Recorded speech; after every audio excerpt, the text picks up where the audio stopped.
Wow. Wow. Oh. There you go.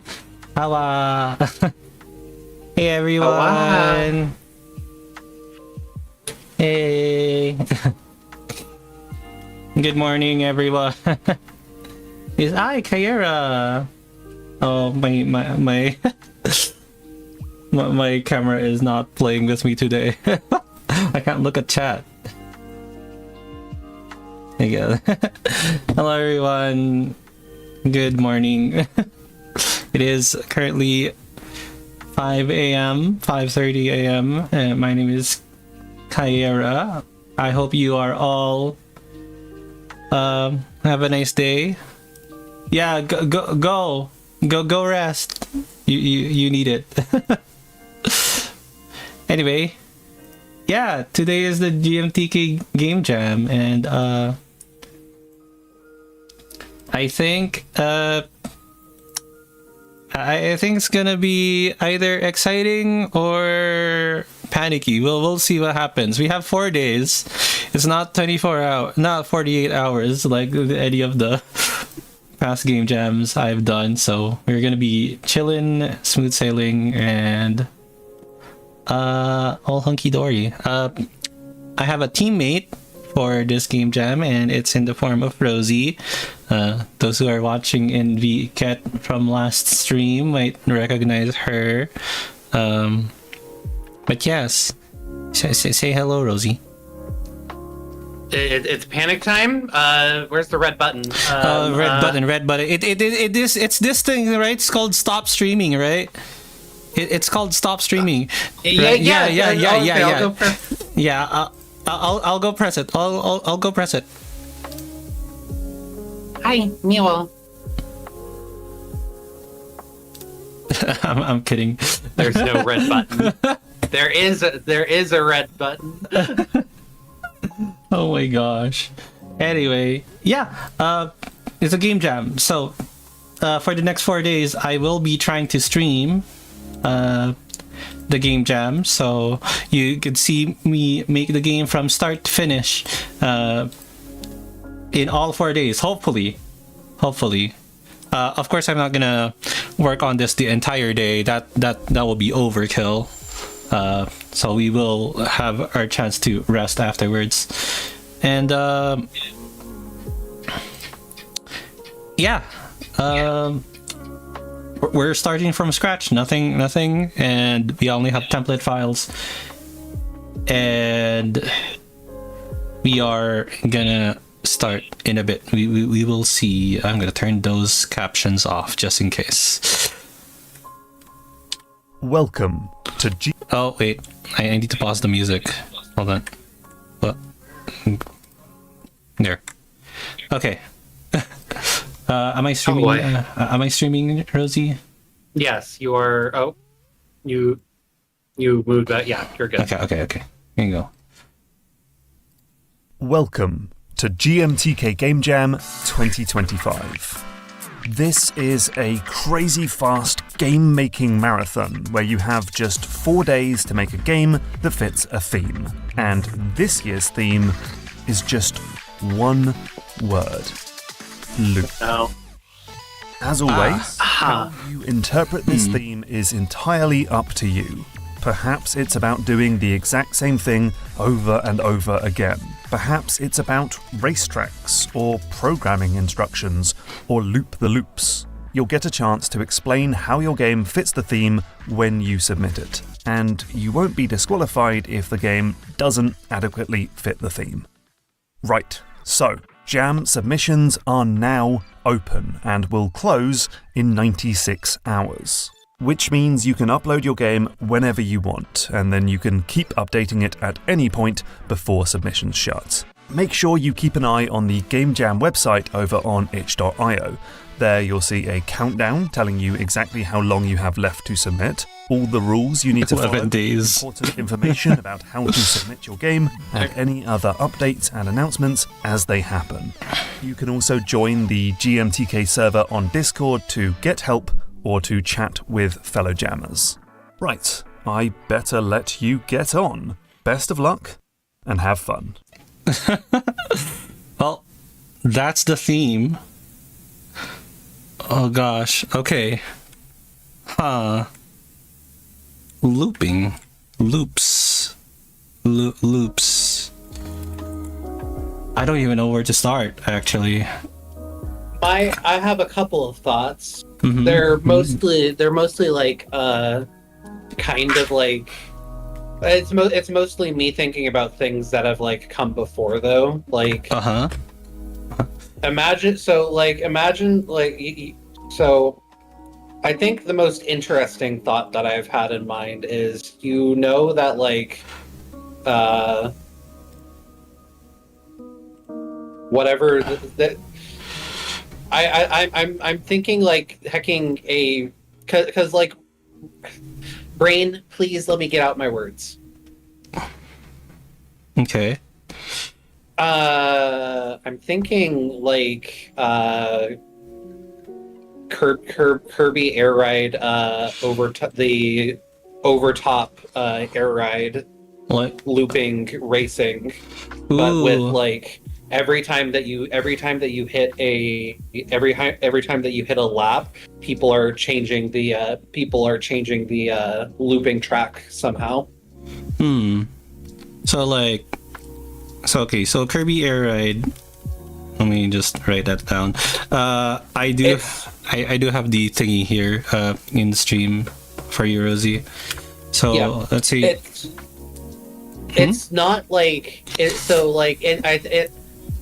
the mode that I'm referring to for Air Ride is the the top ride, I think. Yeah, top ride. So we got top ride, but we can change like some part of the loop.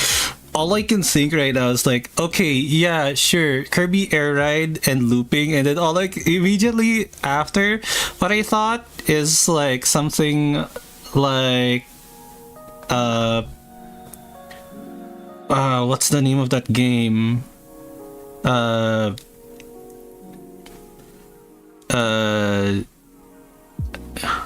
gosh, it's lapsing. You know, like that. You like those four animal.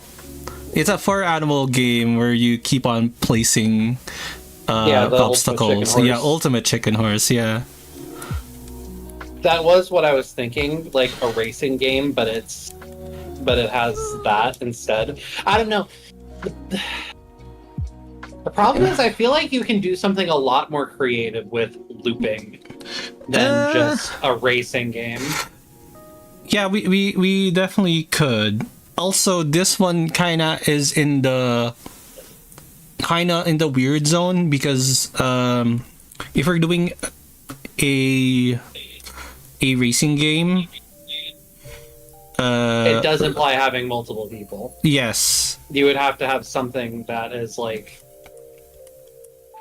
you would have to make something that like has the game change the thing somehow. We have to dabble in multiplayer, in which it's absolutely I don't think it would be ideal considering, well, we can do top ride, right, one screen, full track, but also what do you call this? I'll get to chat later. I'll get to chat later. But yeah, we need something. We need something short and easy to make, you know, and then we could like polish the heck out of. Yep. That's the idea. But the big problem with this theme is just that there are so many there are so many good examples. There are so many good existing examples of looping.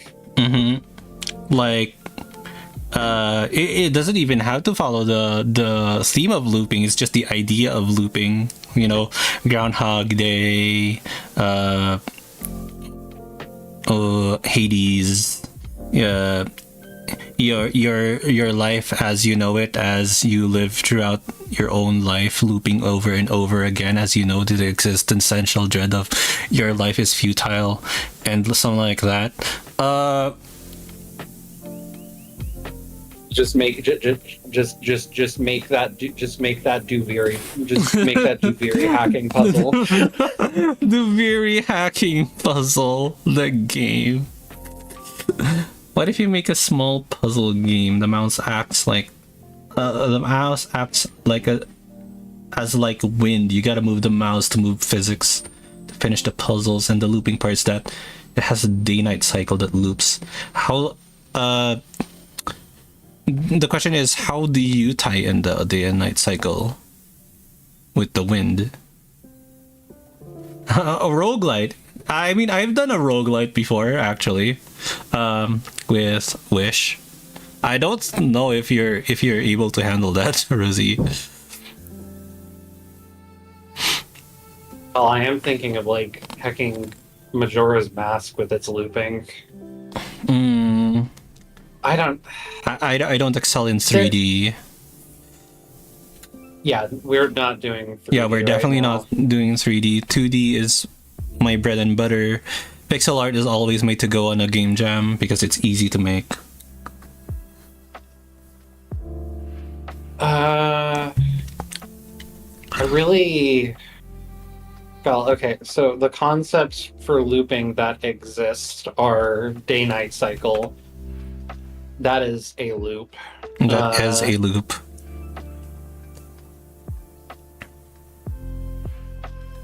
I think I've done something like... No, I did make a game with a... What do you call this? A heart monitor. You know, like consistently scans. For pulse. Like that. It doesn't have to be a day-night cycle. Yeah, it doesn't have to be a day-night cycle. It doesn't have to be it could be a top-down thing. It was top-down is much more easier than a platformer. Definitely. It could be like, because like you could do something, you could do an entirely indoor simulated, like, quote, day-night cycle. I'm thinking day-night cycle like... No, I'm just reinventing. That's me just reinventing. You don't have to force yourself to make an innovation. I know. Well, I don't. Okay. So I'm thinking hacking Warframe has an interesting different type of day-night cycle. What kind of different day-night cycle quote unquote day-night cycle could we do with that? Like if we don't have anything if we don't do anything outdoors, or heck, maybe the outdoors is the thing that breaks the cycle. Mm-hmm. Oh, thanks for the hydrate.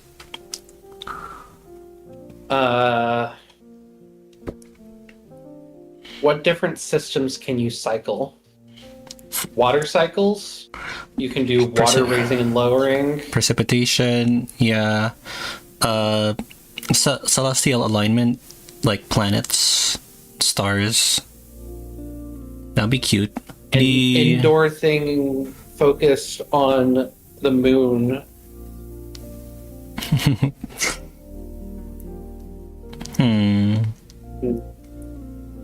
I'm gonna try to sleep. It's really late here, but popping in to say have a good stream. Have a good night, Lario.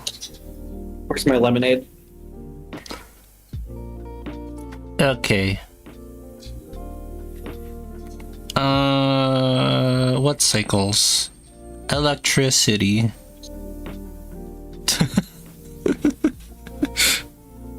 Electricity cycles.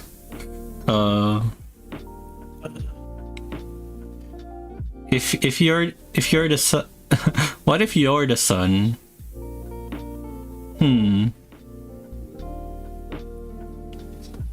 You supply energy. That's where my thought ends. If you're the sun, you supply energy to like small little planets. A game about realistic electrical engineering would go so hard. I do not have that time to research a whole concept, I think.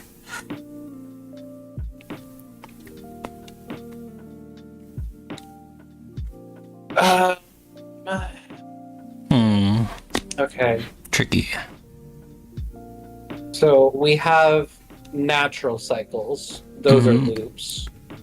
We have literal loops going in racetracks.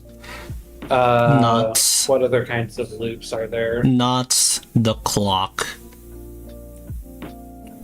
EKGs. Clock is a loop. I don't like using. Temperature exchange is a loop, yeah. That is also a loop. That is a loop. A really simple game about alarm clocks.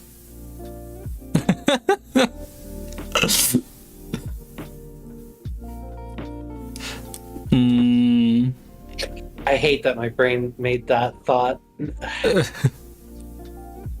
No, so I'm on the temperature exchange thought, and then my brain just went to the thought of, oh, that's just that one mobile game ad where you're trying to balance the liquids in the files. And I was like, no, bad. I don't like that. What if you're stuck in a dream? Oh, wait, that's just game subliminal. Dream with it. No. Kingdom Hearts Birth by Sleep. Thinking a Kirby level that cycles through seasons as you go through doors. I like that too. Actually. There was...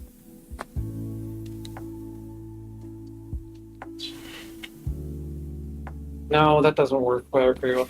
Another type of example of a cycle that I remember is it's a very loose form of the day-night cycle of it.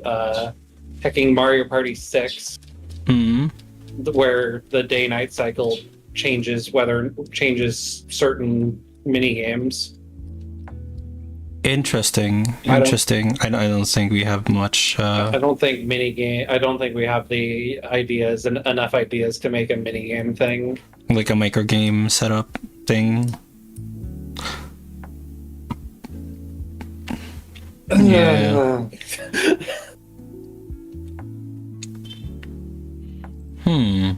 Is Five Nights at Freddy's a loop? I mean, to be honest, if you ask me, like going through one cycle of the same thing is a loop. It's a game loop, you know. Oh. Go ahead. I have an idea. Like, okay. Like going back to the temperature cycle. Like, what if you have to try to keep an engine running? You know, you manage the hot and the cold, and then you have to let out steam sometimes. And then like after a certain amount of time, yeah, you're done. And then like the next day happens and kind of like that. The thing I haven't thought about is like how do you manage the heat and the cold? Like a steam spark airship, you'd fall out of the sky. Oh my gosh.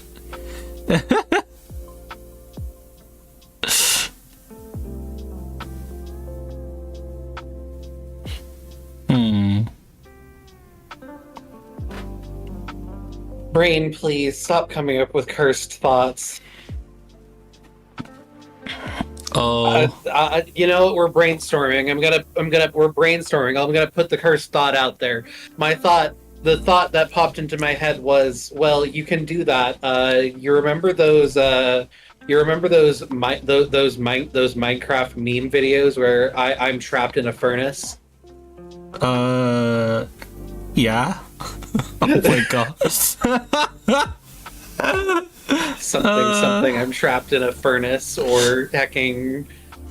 here an engine. I don't know.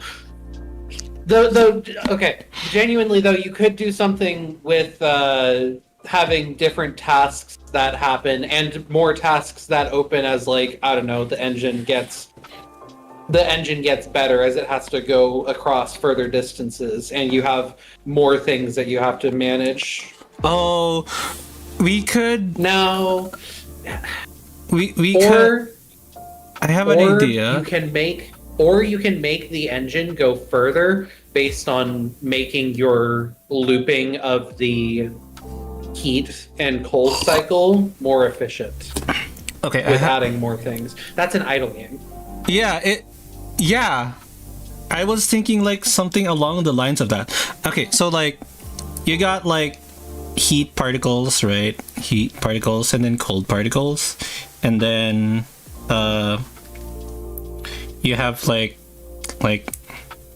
a grabber or something. So you grab that heat particle or cold particle, and then you put them into chutes on the sides. And then one goes for heat and the other goes for cold. That makes steam, right? That makes steam. So while you're doing that, while you're managing, you also have to pull on the steam to release it as energy. But also, like, that's like a really good game loop, I think. Like a simple game loop, and then you could go as far as possible. But I think just maintaining your engine is kind of dull. Yeah, sure, you have like this high intense thing going, and then you have to worry about the steam capacity. But what if you want what if you want a situation where you need high heat or high cold? You know, like a different element, like kind of a different. I don't want to call it elemental combination, but like the different amounts of things that you put in cause different effects on the engine. Yeah. For example, like I guess if you want, like, let's say you want to power the drill. Like, if we want to power the drill, you need high heat so it can like go through rock, and then like high cold to, I don't know, keep the engine cool, I suppose. And then we could like do some idle games things to balance that out.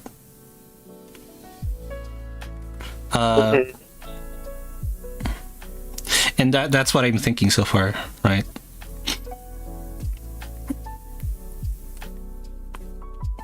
I think that idea is interesting. I think that idea is interesting, and we could probably expand it. I'm just not sure how to expand it right now. Yeah, that's the only thing. Oh, what if the different weather conditions change the balance? Like, cold weather requires you to fire up the heat way more, but you have to watch you don't accidentally burn the balloon. Like, if we are working with a balloon, yeah. Like, yeah, airship management. Oh, that like altitude. That's cute, actually. And then you just and we have the timer, and then that's the loop. But yeah, I think like we have the base gameplay. We just need to make it like exciting than just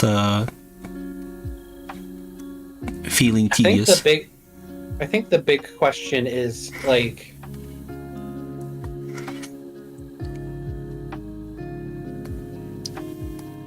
heat and cold cycle. How do you? No, we're not going for your theme.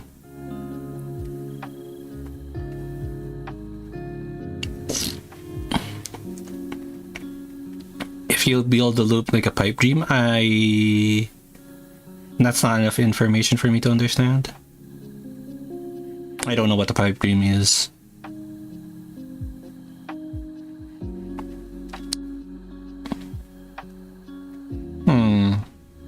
Heat, cold, steam. So the thing that I'm trying to figure out now is how to, because we can make different combinations to do different actions. Mm-hmm. Except that's not, well, I'm trying to figure out how to get like the heat and cold cycle out of this rather than it just being an element system. Like actual temperature.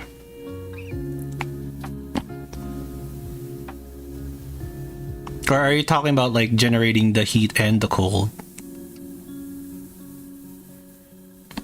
Because we do have this system here, but we don't actually have anything that generates it. How does heat and cold work? Heat and cold. Oh, I'm trying to think of like the thermal transfer system.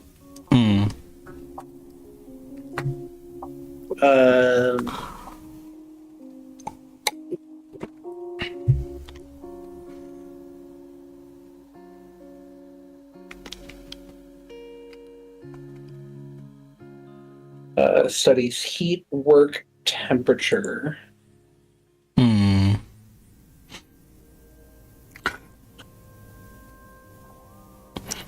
Do not temperature heat, temperature cold is work. Okay, so this is just so heat, cold. Okay, so in a typical engine, the way that you get heat is through burning things, and cold is typically through water. And that is the, like, how is that known as the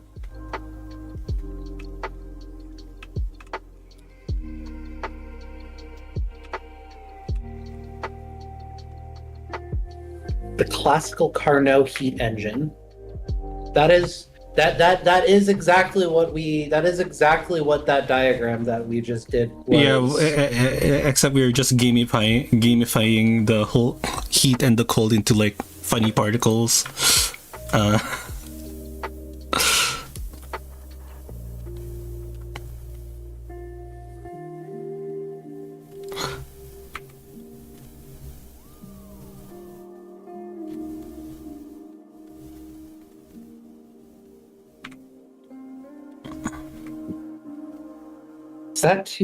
Is that too vague of a cycle?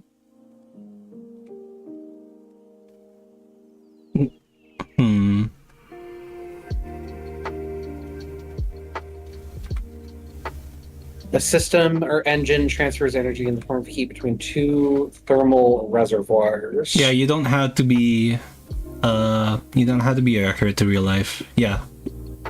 What if a wizard discovers Steve?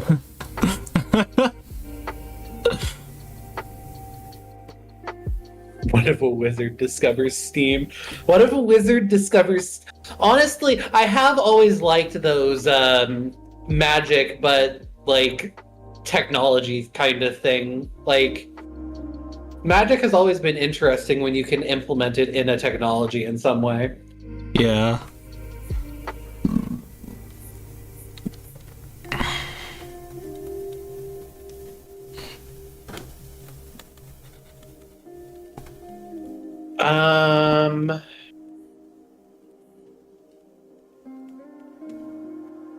Gull, this reminds me of you know what this currently reminds me of? This currently reminds me of the bomb mini game from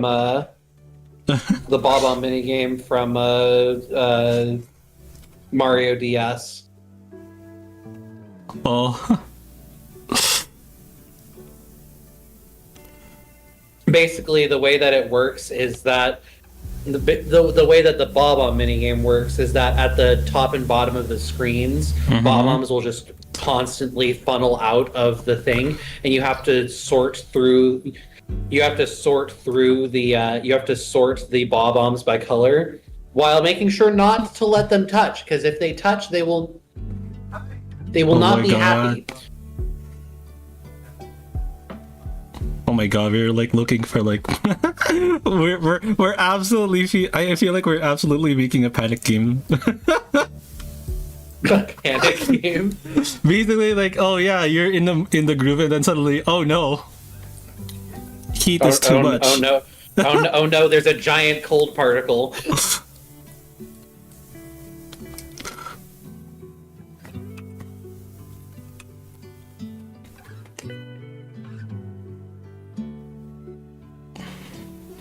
Yeah.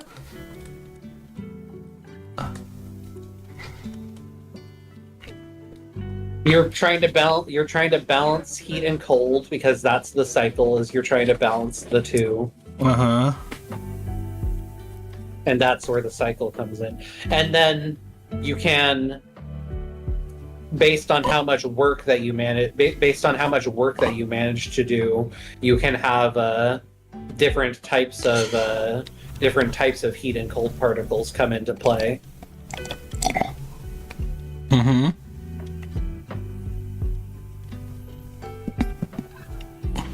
I say we could stop here and like test this whole concept out, and then we think of adding something later, maybe. Understandable. All right. So like, here's the idea, right? I guess I could like, I'm thinking because like I also kind of want to play this with the controller too, so so you have your Okay, okay, yeah, okay. So you have your arm at the bottom. Mm-hmm. The arm pretty much controls it. You grab it. It goes to to here, and then you have to shoot it through the left or the right, or you have dedicated buttons to shoot it left or the right. So like say A and D, or left and right trigger to shoot it on the sides. And then like to release the steam, you have to press W. You don't want to accumulate it too much, or you'll start damaging the engine. Yep. You also don't want too many heat particles or cold particles, because it'll also damage the engine. Yep.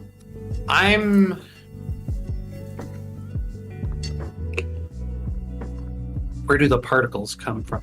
I guess the panic part of this comes in the Tetris problem of where the heck did all the L's go? Where are all the cold particles? Where'd they all go? Where do they all go? Oh, you've gathered too many cold particles, and then they don't spawn, and you'll just leave the heat ones. Oh no. You have to balance which to get as well.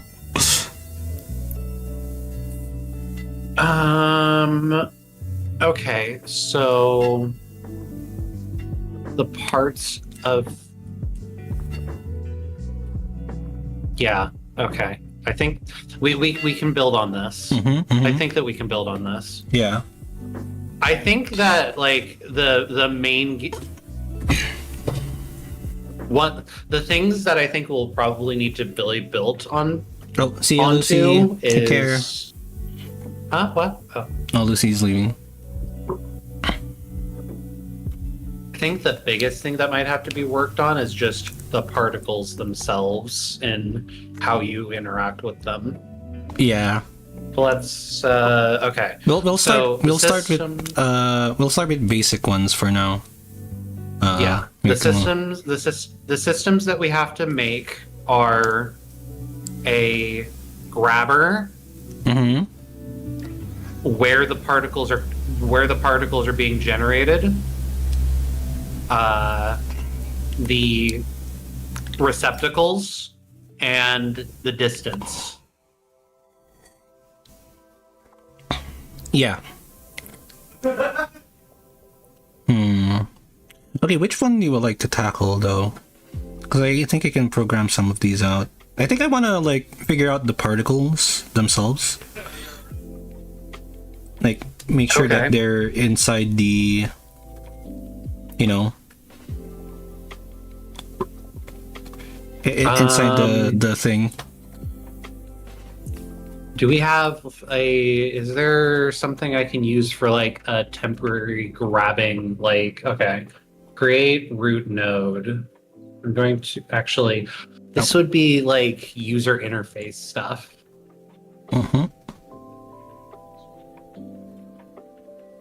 Okay. Yeah, I can try to think about how this grabber works. Okay. So there's a space.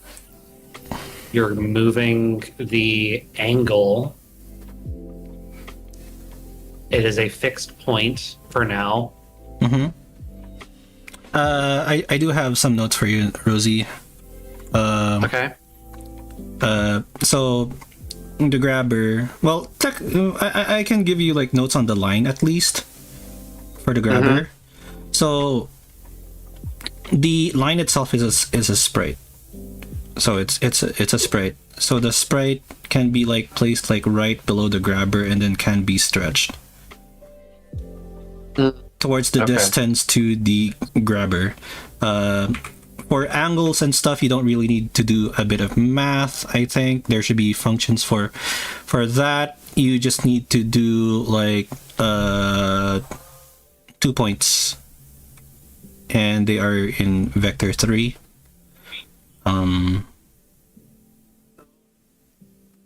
For two node 2D positions.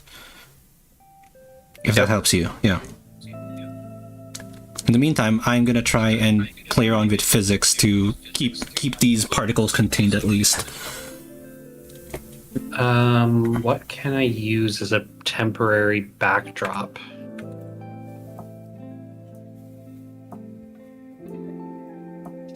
Actually, can you shoot me that picture? Yeah, I will shoot you this picture. And that's the plan. I might just use this as my base image. Did I set the... Hold on, let me change the screen. Okay, did I set the display size? Should be kind of small, actually. Like 6...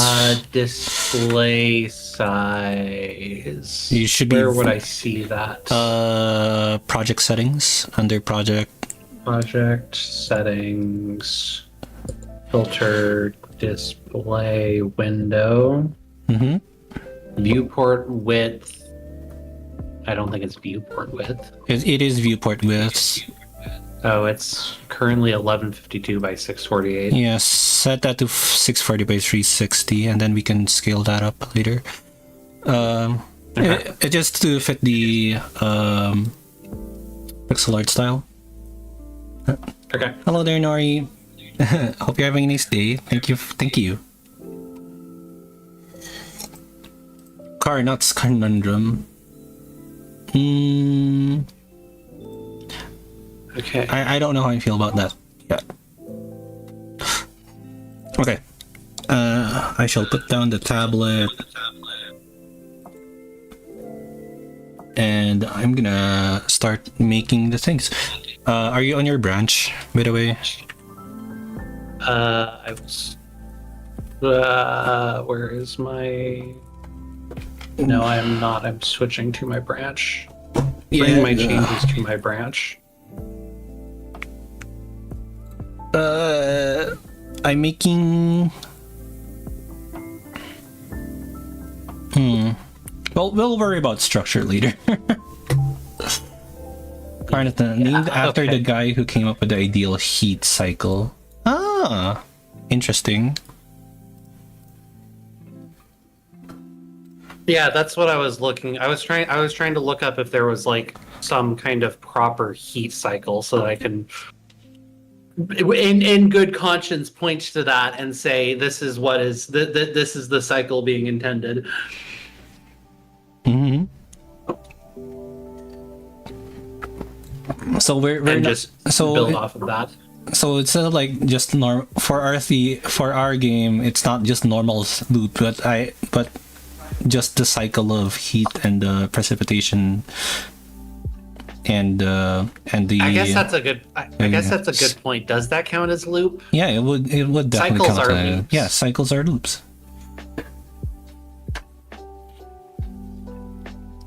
I wasn't there a hacking jam that had the theme of cycle at some point? I'm concerned. Maybe. I don't think. I think Ludum Dare did loops before. Oh well, that'll be fine.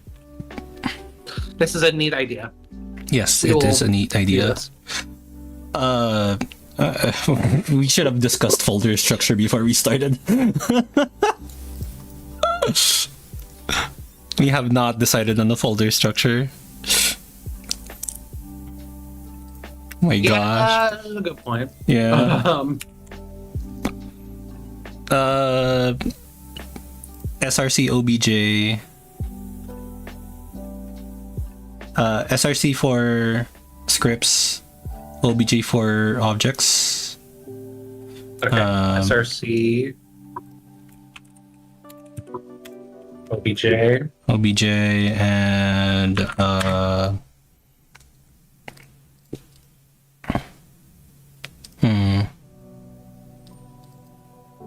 yeah, I and then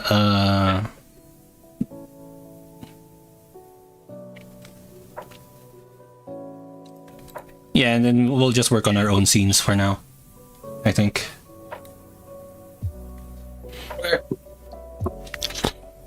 I will definitely tell you once I am done with the particle system, so you could try like grabbing them and stuff. Okay. Okay. It is now time for how this works. Yes. And control Tiskin. T-scene. Okay. So how am I going to do this in an object way? There are a bunch of notes for you to try out. If you need help, I will help. It is for you. To those who are unfamiliar, Rosie, this is Rosie's first foray to Godot, so I will assist whenever I can. And there's a lot of documentation, which is actually really good. Yeah, hopefully it helps.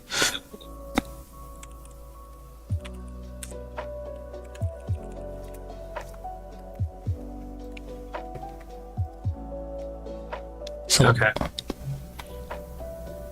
okay, so I want first a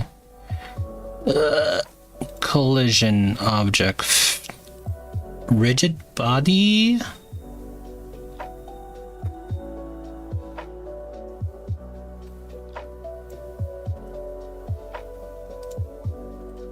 Rigid body, yeah.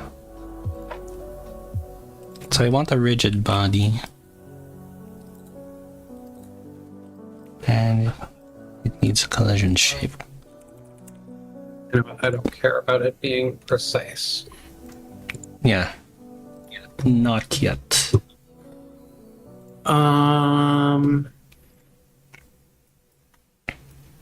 There's our particle. All done. I'm kidding. Let me see. Let me see what you've done. Let me change my chat. Yeah, let me change my screen so you can see progress on my end at least. Okay. Okay, I guess I should think about what parts of this image are UI and what parts of this image are like an object. The only I don't think the grabber is I don't think the grabber is UI. The grabber is an object. Is an object. Do we want the grabber to actually push away particles?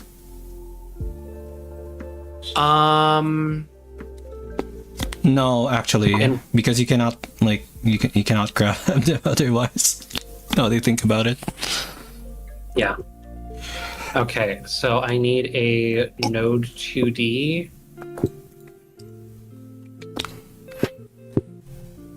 The node 2D.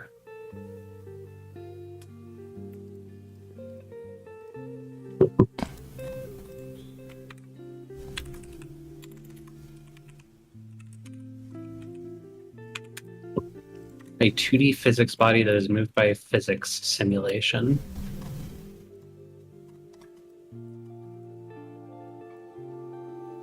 No.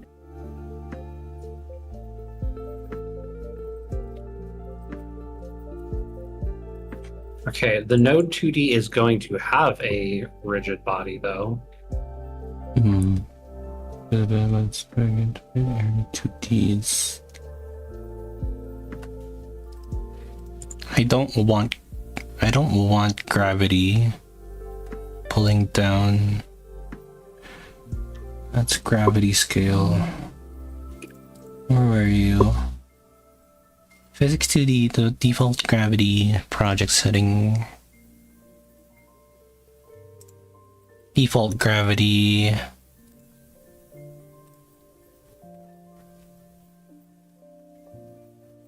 Going down, gravity vector is 0.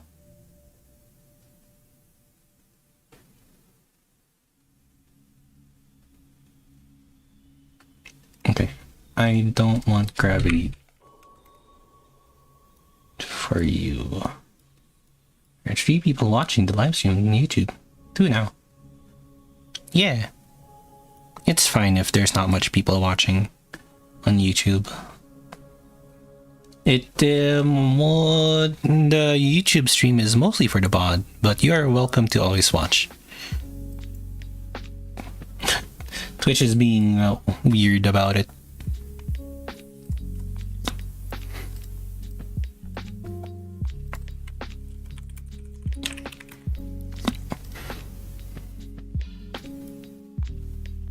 And then I need a static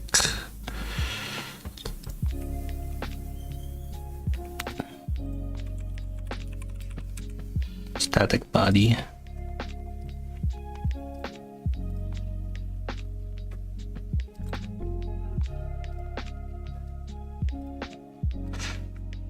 I'm gonna name this wall.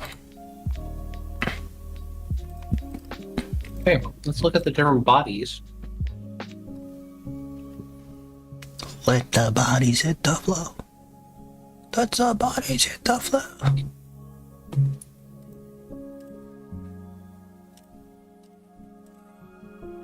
I'm going to watch a live stream on television. Oh, that's cool, actually.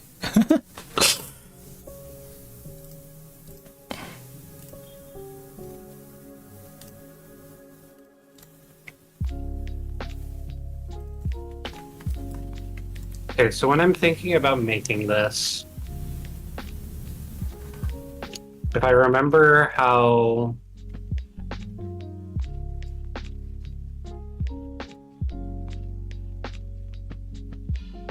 so there are kind of 3 parts to this grabber. There's the head, there is the arm, and there is the body. The one that only needs detection, aka an area 2D, is the hand, yes. Hello, Android Cat. Hope you're having a nice day. Do we want it to be a capsule? I don't want to draw a capsule. I think I want it to be... I mean, this is a proof of concept right now. Yeah. We can make it whatever we want. Yeah, I think I want it to be a square.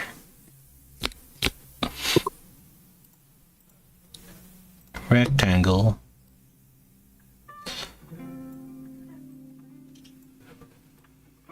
Oh yeah, I need to turn on invisible collision shapes.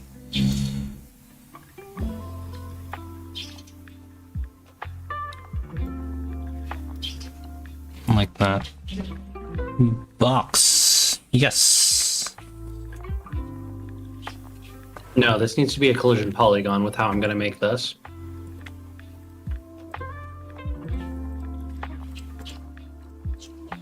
And it just needs to be a polygon 2D. Doesn't have to be polygon 2D. It could be a sphere. We can fake the shape to be a bit more generous. My thought right now is just easily seeing where the string is. So it's like a triangle with a sphere. Well, I guess I would have to make that. Yeah, let's just do a sphere for now. Unless, how does polygon 2D work? Is this just something that you assign as something? Yeah, it would work perfectly fine. Yeah, it has a skeleton assigned to it. Okay, so yeah, you want a normal object.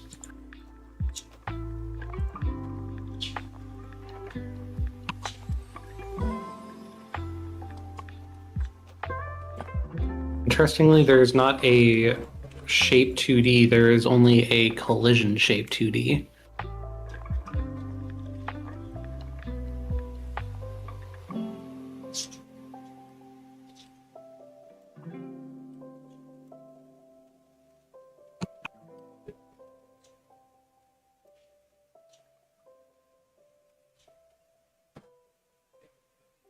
Okay, I need to. And we will make this a sphere.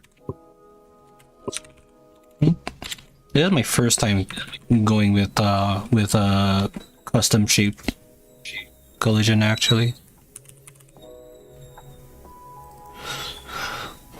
Yes, there's the box. For the Switch side, there will be ads. I will be continuing though, because I cannot waste time.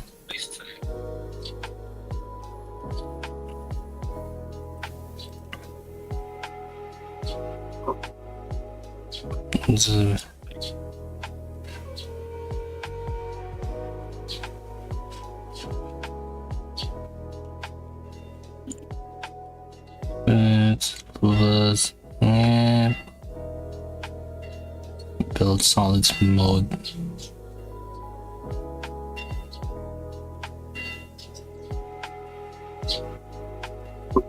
Small. Okay.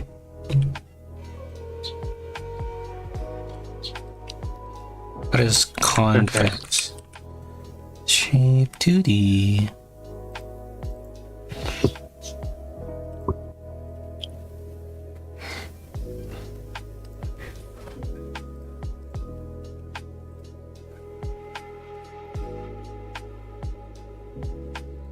I'm just thinking like, how do I invert the collider?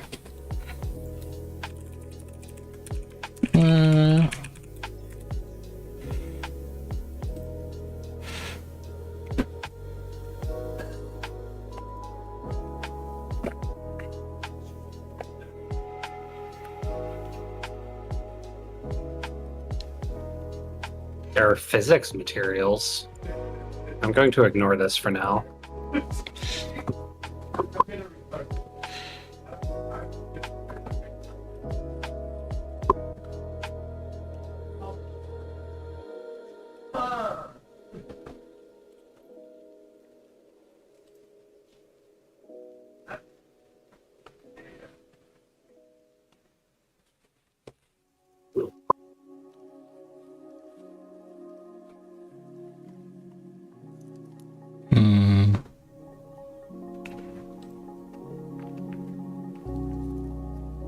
Minus 20. Okay, we don't have the technology for it. we don't have the technology. We do not have the technology. That's fine. We could easily like solve for it.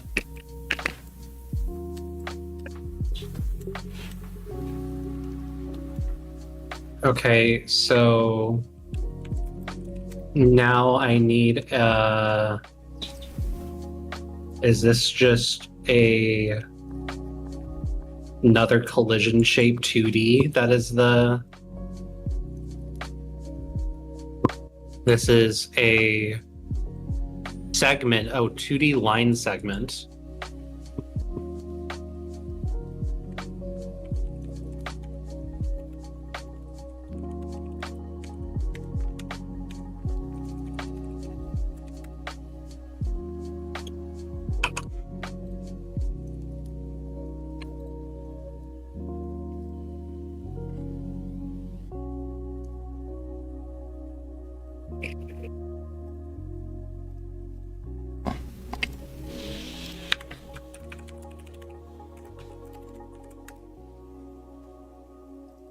So if I rotate this, excellent. That's doing exactly what I want it to do.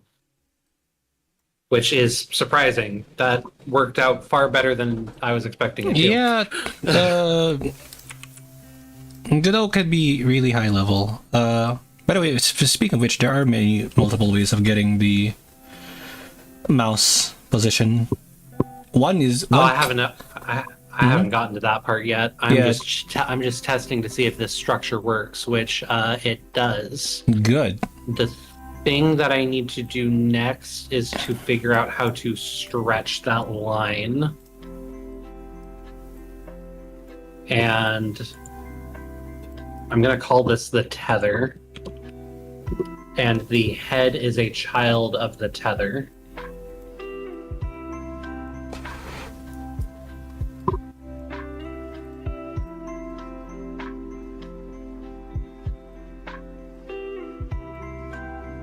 Which did not attach to anything, which makes sense. There isn't really anything for it to say that it should be attached.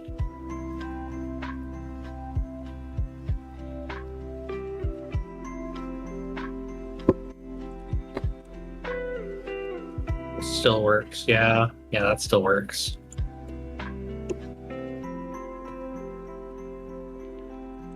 Alright, I forgot to set the window scale. Scale mode. Viewport. Okay. I will set that.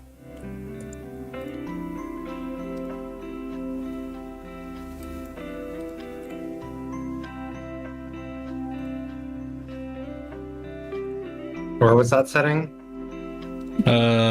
It's under the same display, under stretch, display window, and then stretch mode. You're confused. Alright, we're figuring this out together. I am currently game deving. I am making a game. Do you want me to explain everything? I don't think I can explain everything. But now the screen resizes properly.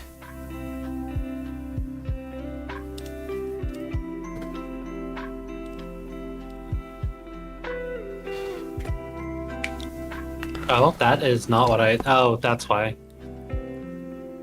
Because it is linked. I want it unlinked. Like from, oh, but that... no, that connects it like that.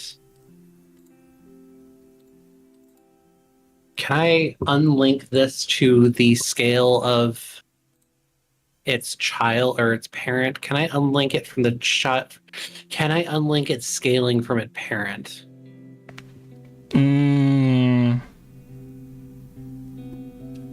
I don't think so. Okay, I'm gonna have to figure out a different way to move this. Okay, where was I? Attach script. We can finally make our first script.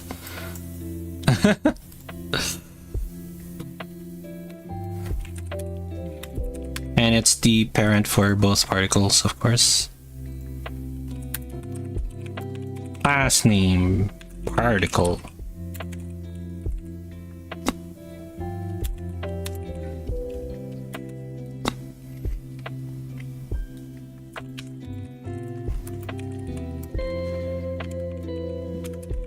I can just rename this. This is just a full-on grabber. It is full-on grabber. That means collision.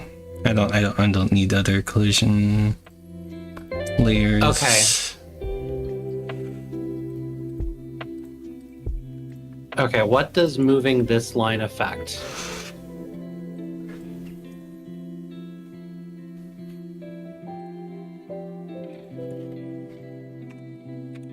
Okay, rigid body, constant force, constant torque, can't sleep, lock rotation. No, genuine.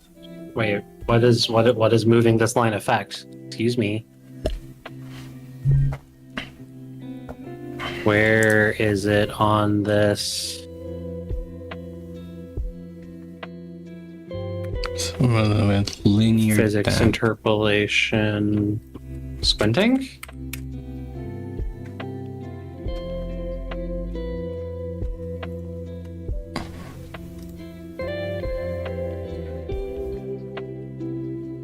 What do I apply?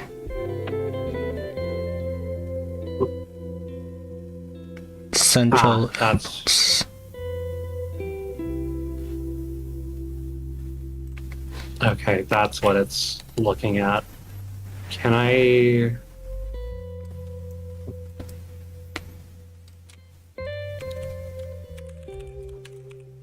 Central force. Let's like do something like that for now.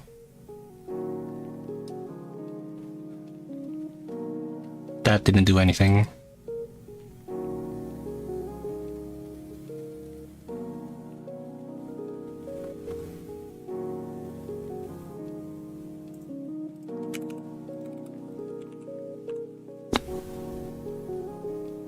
Ooh, that's a problem. Oh.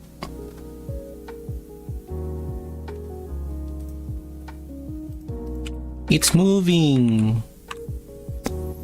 It's moving? It's moving. It's moving. Oh. Um. Okay, I want you to bounce. I need to set that up. Turn off the dampness for now. Whoa! Whoa! Well, The lid to my bottle just went flying.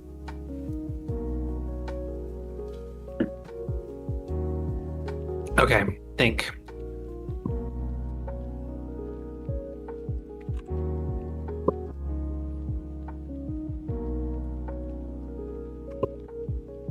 no, that should bounce. Yep, there you go. It's bouncing. Why is it going slower though? Physics. Friction.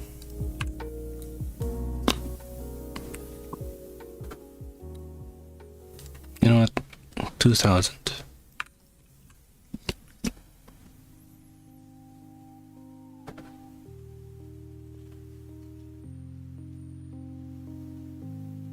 Yeah.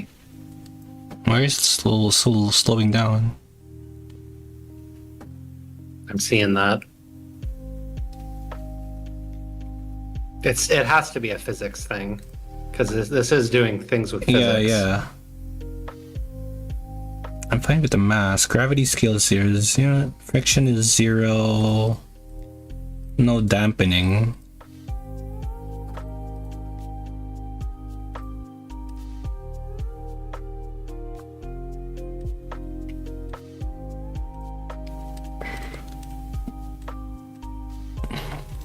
You know what? I need a custom. I need a custom. What do you call this? I need a custom script for a moment.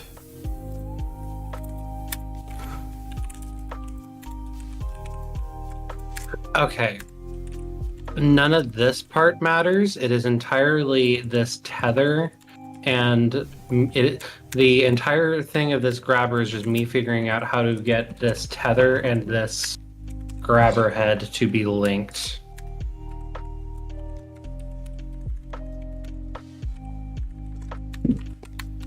Which maybe... I almost did the JavaScript thing. Oh no. It's like a DVD loading screen. Exactly, but it's slowing down for some reason.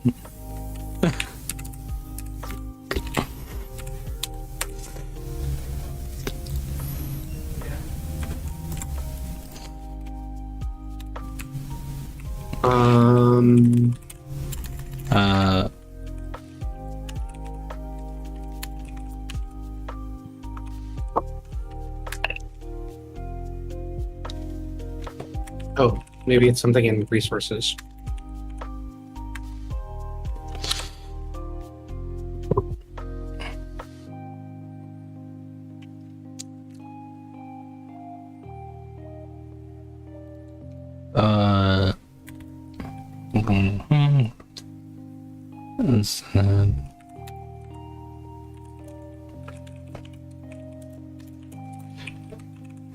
To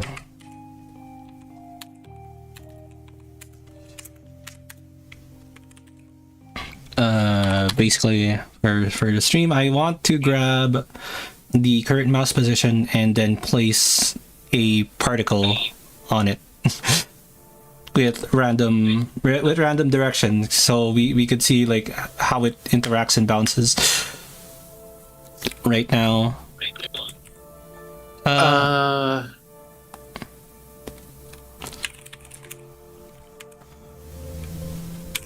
Okay, so can I like run? Can I run through what you?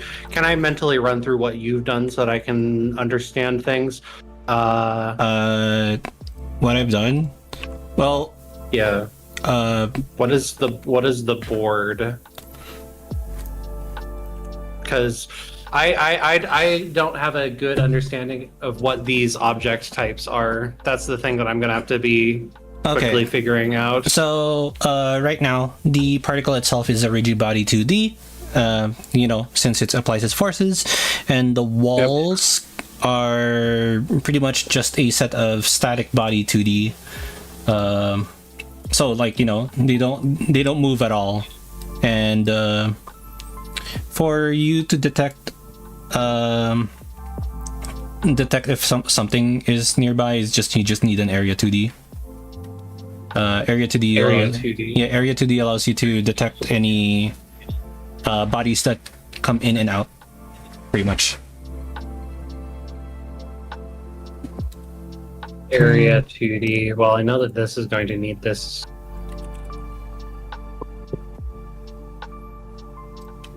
Wait.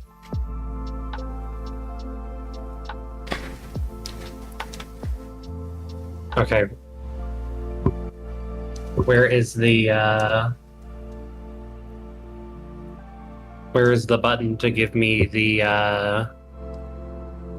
where is the button to give me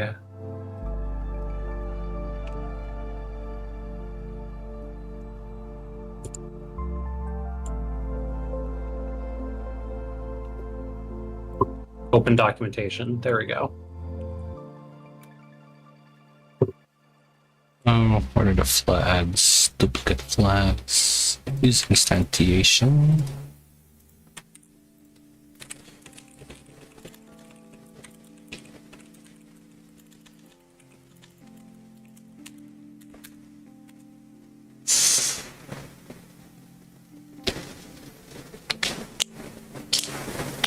Alrighty. See you, Android Cat. Enjoy games. Okay, so area 2D inherits collision object 2D. So is there a point of doing an area 2D when you already have the collision object? Because the collision object should just know what entered it. Yeah. That's not what I'm needing to that's not what I'm needing to figure out how to do. I need to figure out delete this. I have this general shape. I feel like this is going to need to be scaled up.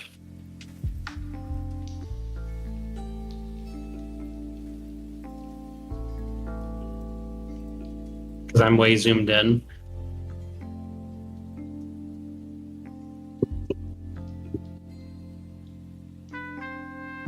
It's not allowing me. Oh, question: Will you both will hydrate? Oh, right. Someone already really deemed hydrate. I've been like passively hydrating. Not gonna lie. I'm drinking lemonade. I am drinking milk, like a cat. Thank you. I am pressing things and it's not pressing things. I'm gonna print.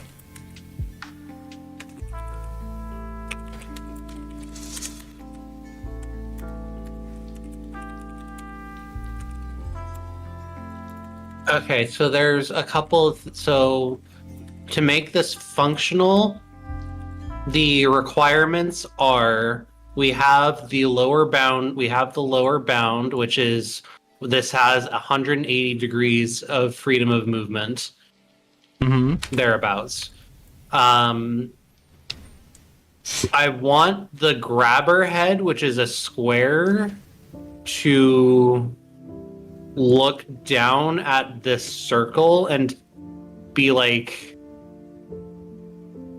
rotated in the same way that the circle is.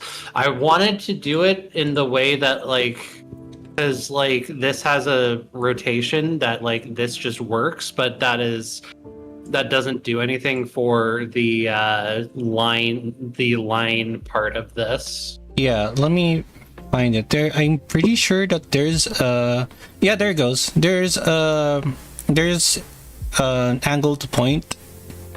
Sorry. Oh, sorry. There's the angle thingy.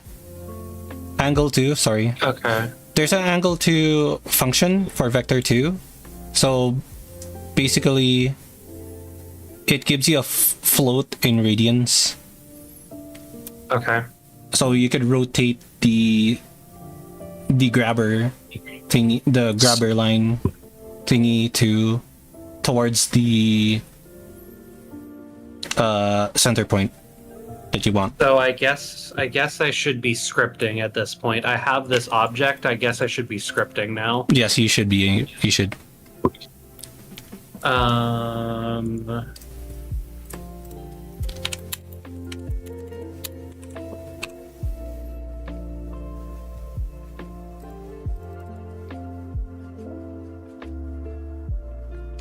Oh.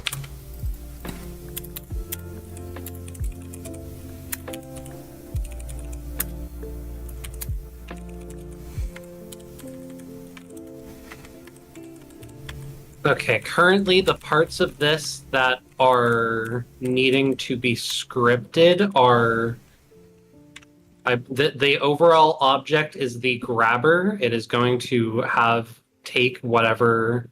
It is probably going to take whatever is on the head and send it down to wherever that signal needs to go. Mm-hmm. I'm going to ignore that for now. Yeah, don't worry about signals for now. You want the like. I'm going to ignore that for now. I'm going to make it so that this tether has a script. I have milk. Not milk or milk or milk or milk. Milk. So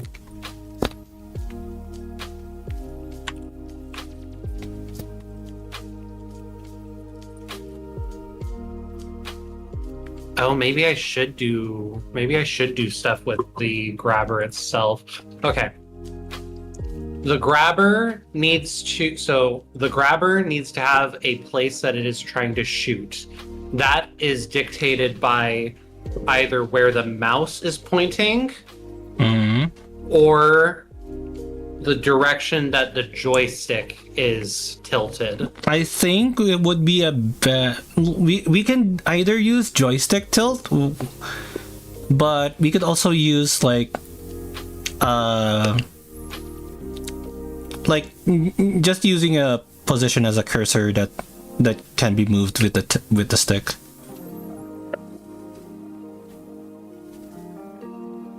Do you want a joystick tilt? I would prefer it to be a proper joystick tilt. Okay. That's gonna be. I think that making the joystick a cursor would be funky. It's easier than you think. Maybe It's easier than you think. the joystick being a pseudo cursor would free it up for other options down the line. Okay, I'm going to just keep it as a cursor.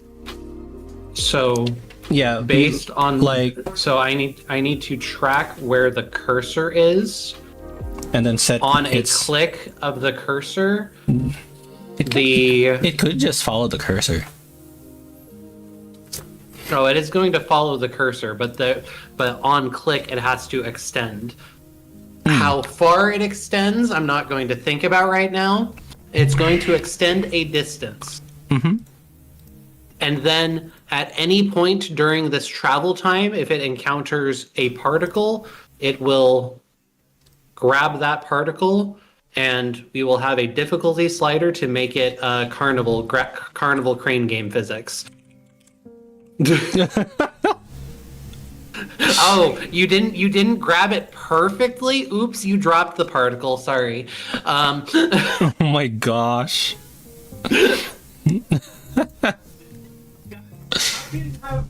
No, that's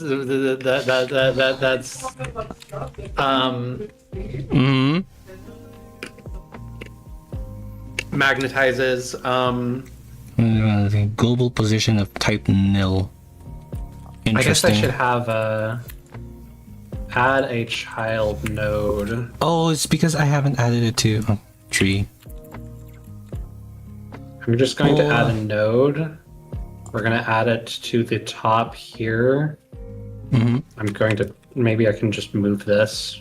No? Wow, This I'm is the here parent after node. about an hour and a half of room cleaning. Oh, hi, Shadek. Hope you're having a nice break.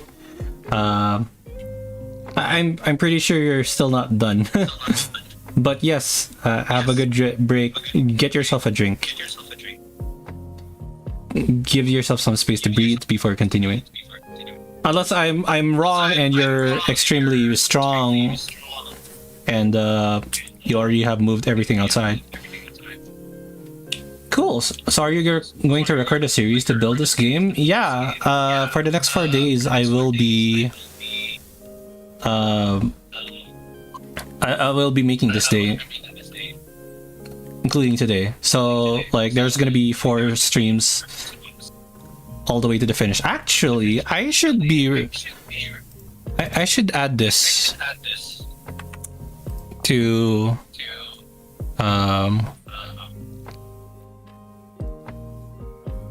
Can you show me how you did your board? Okay, those kinds of collators. Yeah, it's just four collisions shaped 2Ds on a static body. Like, I don't really need to set anything or program anything on it.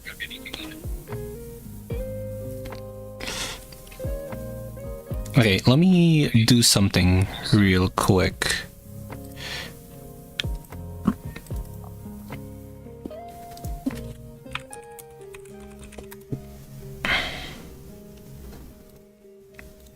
I wonder if I could do something here.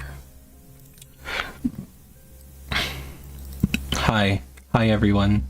Hi everyone. I'm yeah. You're just gonna see me add a browser.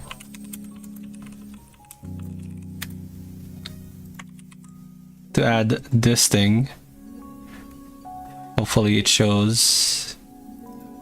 That's not that. There you go. I want 600. Please? No, not 600. Hey, Okay, I also do have a question about like Yeah. how Godot manages its things. I think it's going so up is negative and down is positive Yes. right now, is from what I'm seeing. In Should 2D I space, be- yes. Up is negative and down is positive. Should I be building in this blue square instead of at 0? The base node can be relocated. So Yeah, you ideally, if you want to make an object, it should be at 0. I'm mostly asking because this blue square is not where I would like it to be for the center of where the grabber is. Oh. The grabber is supposed to be like in the center of this square rather than at the top left. Mm-hmm.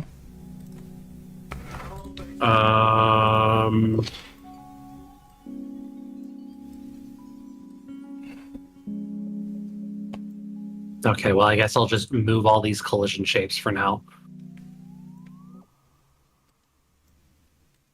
Oh, and I have that's right, the base of the standard 2D, static body 2D is going at 0, 0.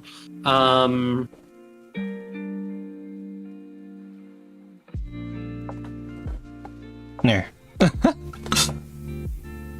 I just spent out taking all the trash and the other things out of the dust. Oh, cleaning. Okay, just cleaning. I thought like you're moving things out. Anyway, there you go. I have made the timer in stream. Now I don't have to look at it for. Now I just need to not care and not look at it. Because it doesn't matter.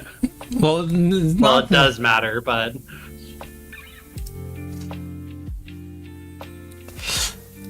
like it does matter, but like, well, having the timer not good.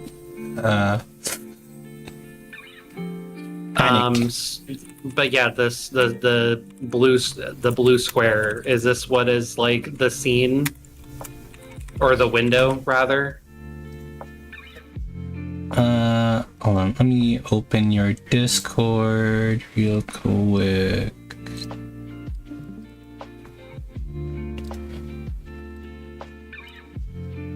Yeah, center is at 0, 0.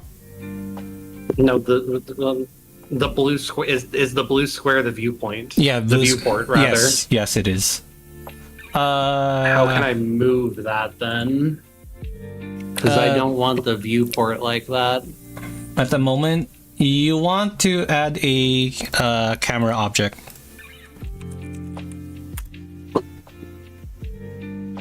Okay. And then you could move the camera object, and that will be your viewport. Okay. I think it's set as the main camera, I think. Hopefully it is. Also, you want to have visible collision shapes on debug.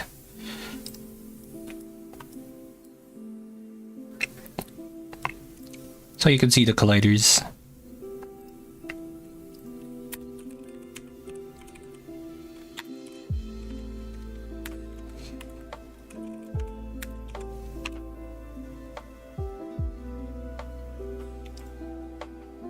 Oh, come on.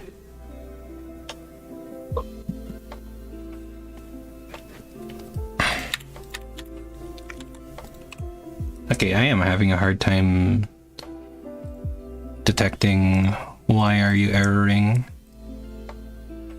P-child parameter P-child is null.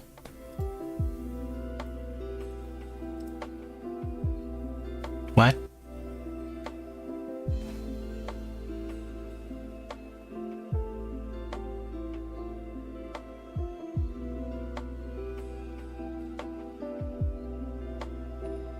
Interesting.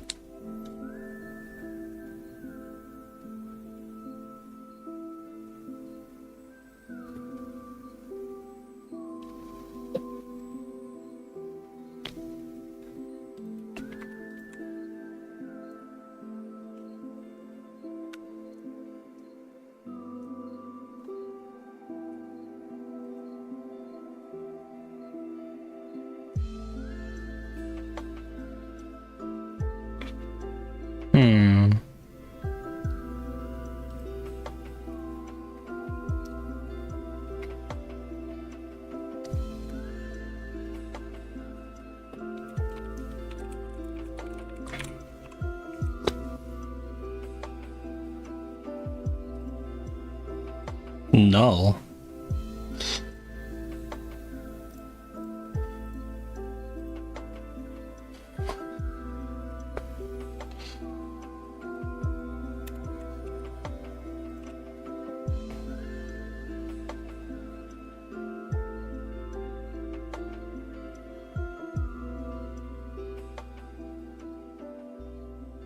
Trying to cite variable type rigid quantity. Variable particle.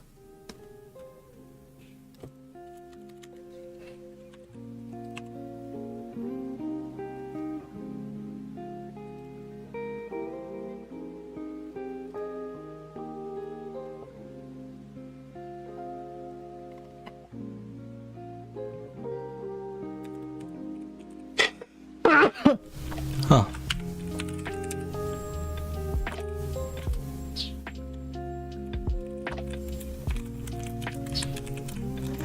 Interesting.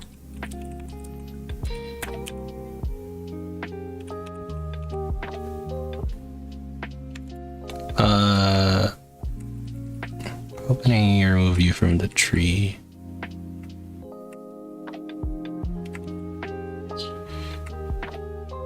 I shall be right back. Okay.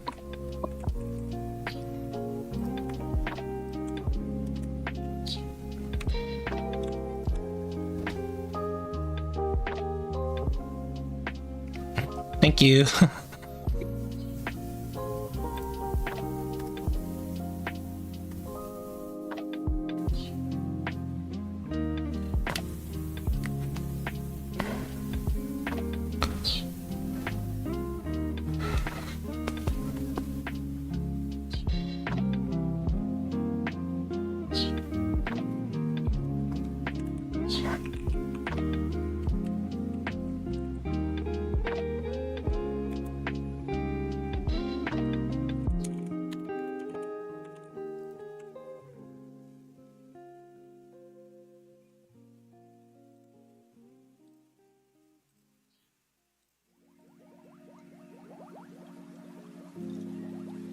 Interesting.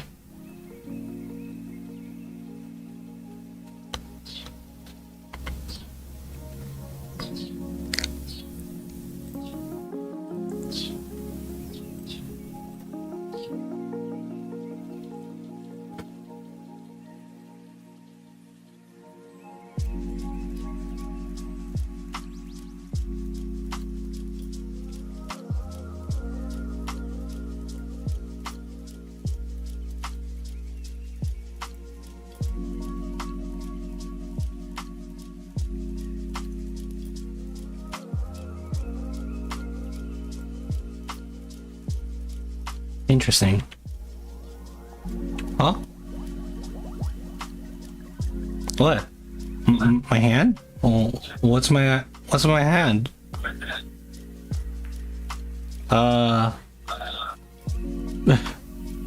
What did it do?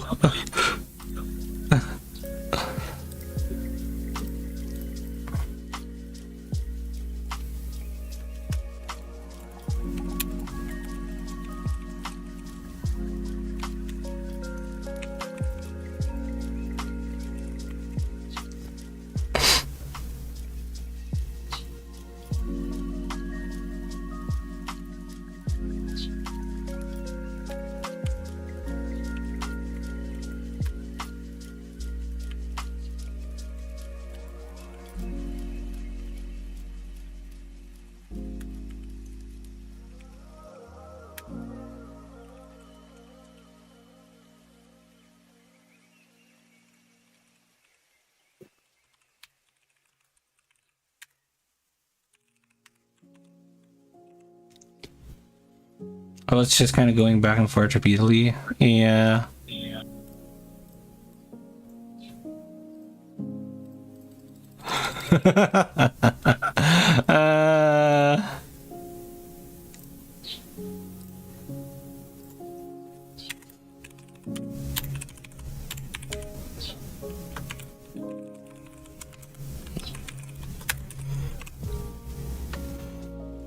My gosh.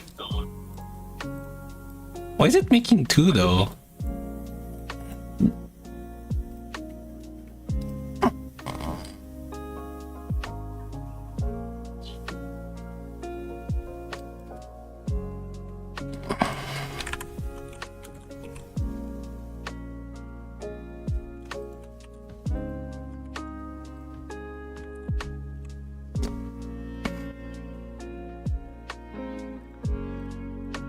It's making 2 particles every time.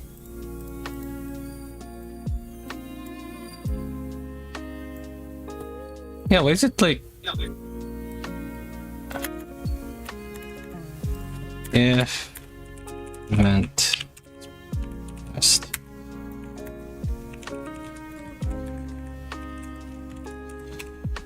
It'd be like being weird in behavior. There you go. Maybe I make it the head. Maybe I make it the head that follows the. Maybe I make it the head that follows the cursor. Yeah. How do I keep a consistent How do I keep a consistent radius though? Oh. What do you mean by keep a consistent radius? Well, when you're aiming, the head is going to be moving and thus rotating around this center point. So it wants to have a consistent distance between them while also keeping its rotation. Oh.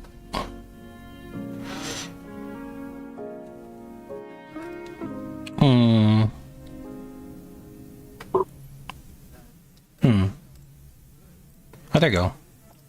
Rain! Rain! Oh, hydrate. Rosie, look! Bubbles. They are bubbling. Bubbles. They're slowing down. They are slowing down. That's the problem.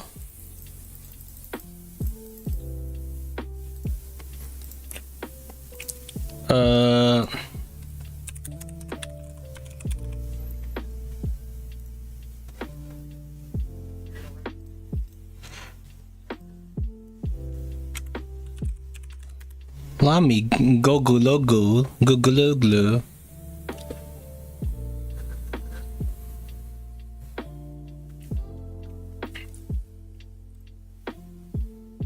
Which part of this wants to have...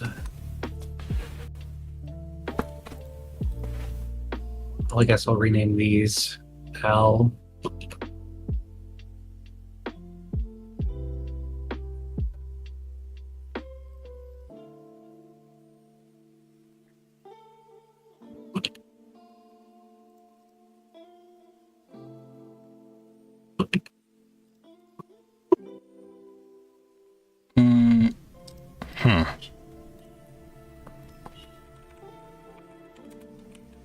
Okay.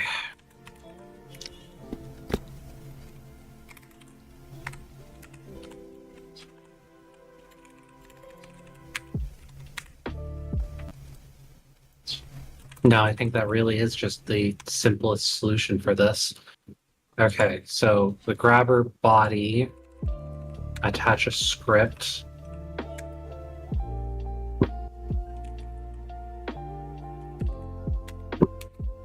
Put that in source.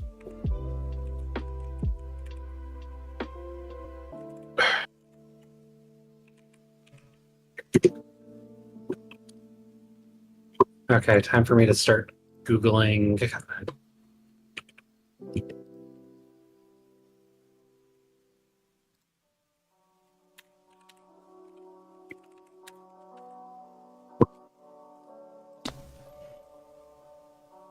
Oh yeah, Rosie, if you look here, this is how I set up the rotation. So like if I want a random rotation, it's just I add the rotated thing. I see. Yep. So it's just the up vector, just rotate it by a random range. I see. I see how the bubbles are moving. I understand that. I understand that bit of code. And multiply by 2000, and it should just work. Yeah, now it is.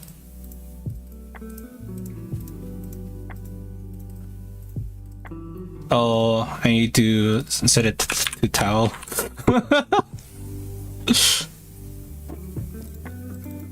Yeah, there you go. Now it's rotating. by a random angle.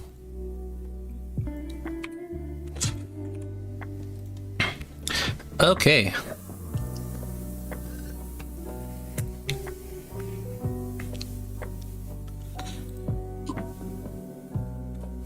Why are you having friction? Do I set you to no math? No, it should be just...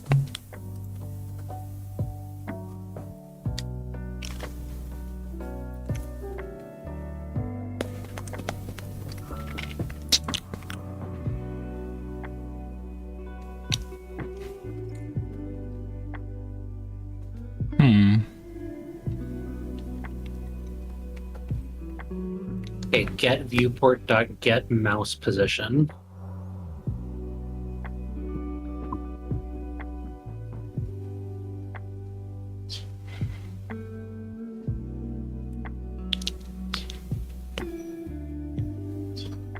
Interesting. Oh, thanks for the hydrate.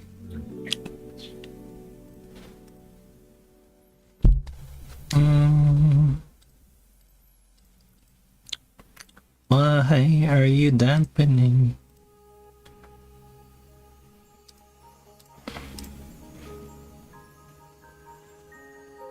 Okay, what is the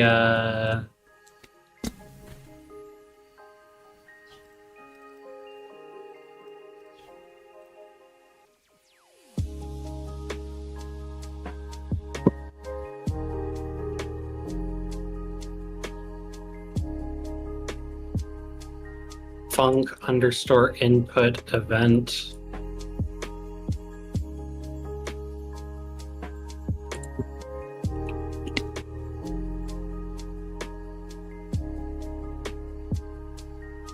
Okay, so inputs should just be in func underscore input then, I suppose? Not necessarily. If I'm looking at stuff.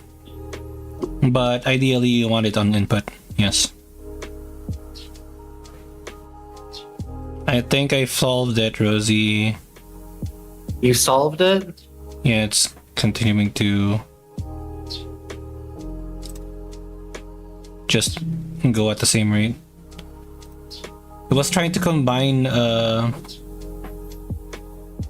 dampening instead of like replacing it. Oh, okay. I want to see how this look like at 10,000. Well, like I'm curious how it looks like at 10,000. One of my those God. was slow at the start. Bonk, bonk, bonk, bonk. I don't think we're gonna have this. I don't think we're gonna have it this fast. They can slow down if they get like bonked at the right angles. Yeah, they can slow down, but now at least they don't like get stopped by friction, you know.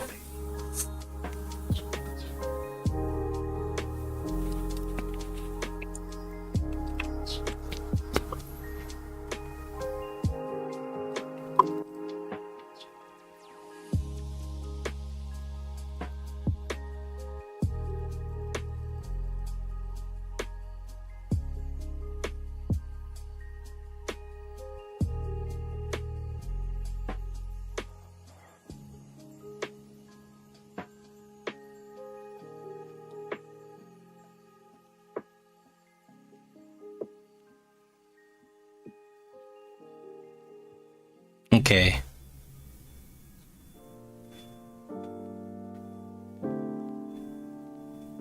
Now that I think that is the intended effect now. So it has like a bit of friction, so like it would stay in place after a while, but like as many as much speed as possible.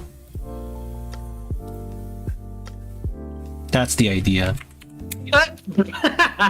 Eh? Whoopsies. What did you do? I'm streaming my screen. So whoopsies. Wait. Show it to the stream. The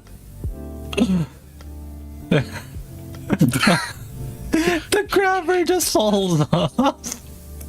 It just falls. Whoopsie! I did not fully figure out how to connect that. Okay, well, I have the mouse motion. I can get event dot. Can I get? Okay. Whoa, wishy. Wishy. I was wondering why you were you making so much sound in the other stream in the other room. Welcome Raiders. Hope you are all having a nice day. My name is Kyera. I am currently doing a game dev. I am making a game right now, and I have only 4 days to do it. Gosh. Word to wish. Lasana, thank you for the follow. But yes, today is the GMTK Game Jam. We have decided. Oh gosh. Oh. Did we reach the follower goal? Oh my gosh. Yeah, thank you. I need sugar. But yes, right now the idea is that we want to make a game where you can what do you call this? There you go. So basically we want to have a game where we can grab these small little particles and put them in their proper place and never to be seen again without any remorse. And from that we actually combine their bodies and their souls into steam, which can be used as energy. Yeah, did I get it right, Rosie? Huh? We were using the souls of the dead to make steam, right? We're using the souls of the... Yeah, we got the good boys and the badasses.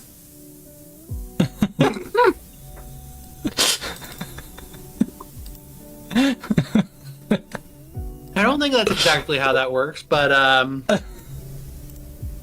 it'll be fine, probably. Probably be fine.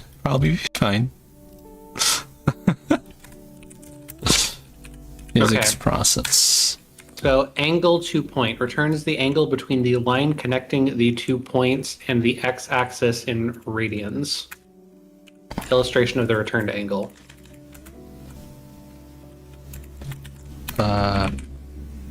Okay, so this isn't me setting the angle to anything. This is me subtracting or adding the angle.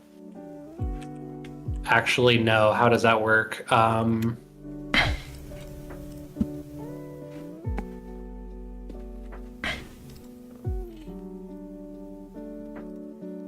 Yeah. Oh, that's how that works. save. I'm saving. Thank you for the reminder. I need a.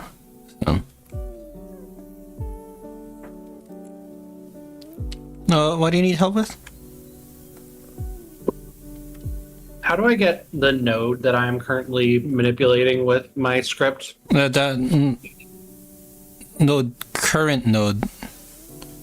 Yeah, this node. You can just pass directly a function, as if that's the owner of the script. So so I can just do rotation. Yeah.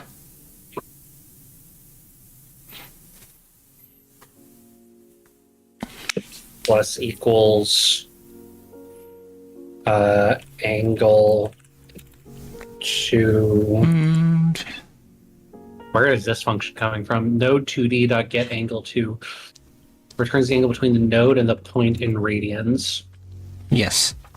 Good enough for me. This is a vector 2, so I just need to do event.position. Recall, I need to do a contingency that if it spawns outside the viewport. Oh, well, I got it moving. I got it moving somewhat, but that is not the effect that I wanted. Okay, what is the problem with this? You're adding angle? I am adding angle.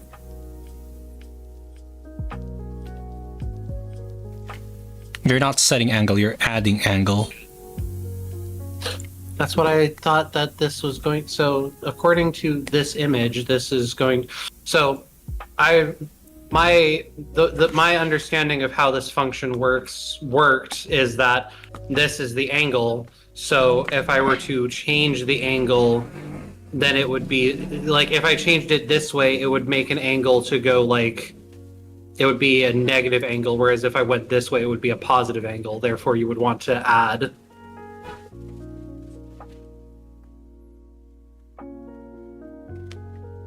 Is this just a set? I don't think this is just a set. Yeah, this is definitely not just a set. Interesting. I was like, oh gosh, 2 raids in such a short time. Hey, Luther! Hey, you! Hope you're having a nice day. Welcome, Raiders. I am doing a game jam today. My name's Kyra. I hope you have all a nice day. Okay, so I need to have a better. Whatever happens, hope you have a nice, relaxing time. Wow, my camera isn't cooperating with me today, actually.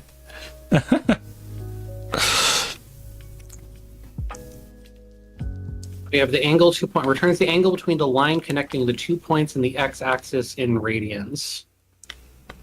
Yeah, so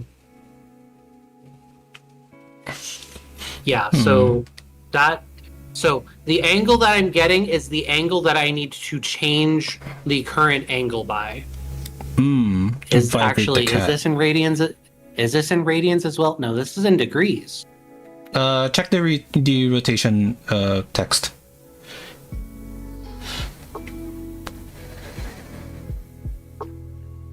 It's in degrees. It's in radians.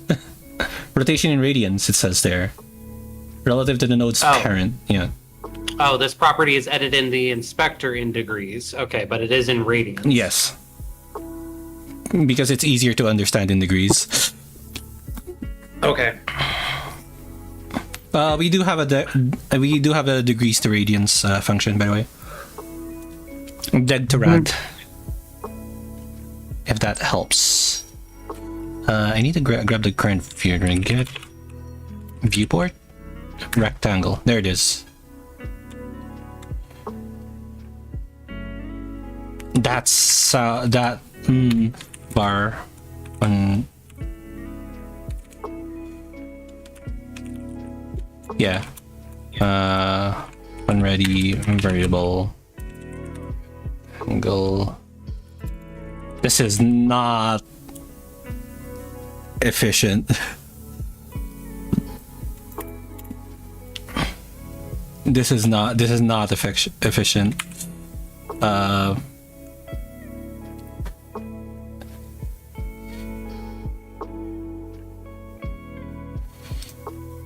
Intersects.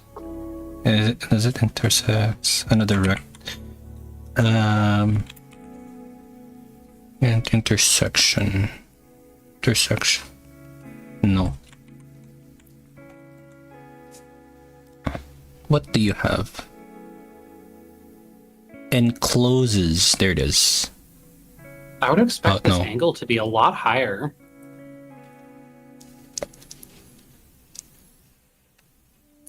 Something isn't right.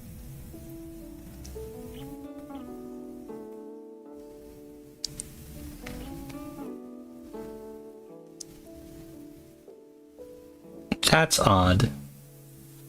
Accidental road in my native language. That you're fine. You're fine, Nori. Support, grow, get center. I just need to see if it has area, has point. given point in the bottom right. So it should what be are my this other point. options?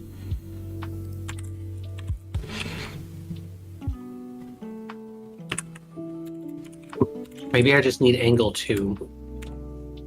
No, I am using angle 2. Angle 2, let's try to use angle 2 point.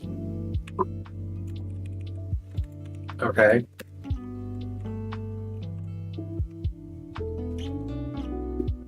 Now when it's outside, it should just delete it. Yes, it did. Okay, good. It's so nice that the docs are just there in Godot. Yeah, honestly. It's very thorough too. Saves a lot of time compared to having to open the website itself. Well, Rosie's currently using the website. That's what happens when I click on open documentation. Oh, no, it isn't. Oh, I know what happened. What happened is then I clicked on something and then that took me to the thing. Okay. Oh, ad soon for the Twitch people. I will also take this chance to be right back. Take a small little break and then we'll continue. Jeez, And I can just... We're just 2 hours in, Rosie. I Wild. have not made as much progress as I would wish that I could have. No, you're figuring things out. That's normal. Do not worry. I will assist when need be. Okay. Oh. But I shall be right back. Why am I having the node get angle 2?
That's a float.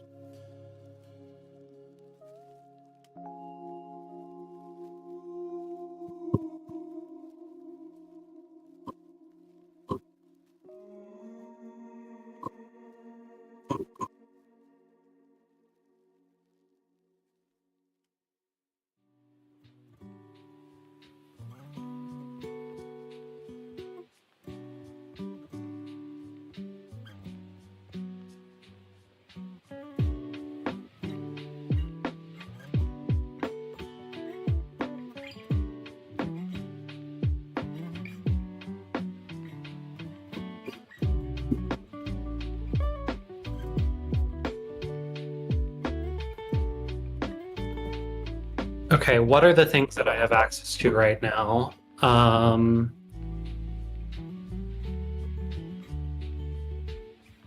have access to the mouse, and I have access to the location, the position of the object.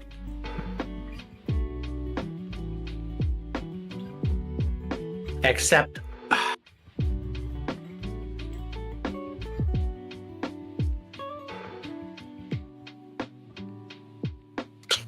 you know what might be happening? I think I'm. Is it because I haven't set up like the camera correctly?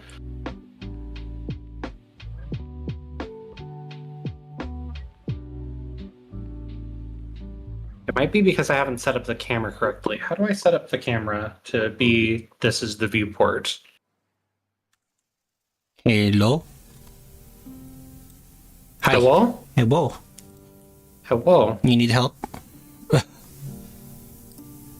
Yes, I'm trying to figure. I'm looking at all the things. So, okay. Where is this position right now? Okay. The camera is working, kind of.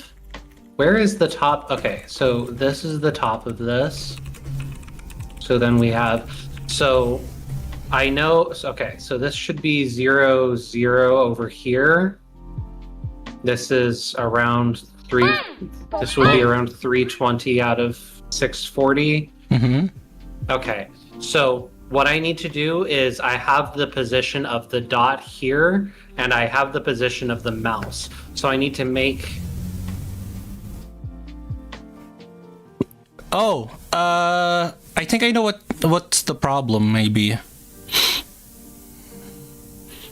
Okay. Go to your sorry. Nori, thank you for the follow on Twitch. Anyway, go to the one that's currently detecting your mouse.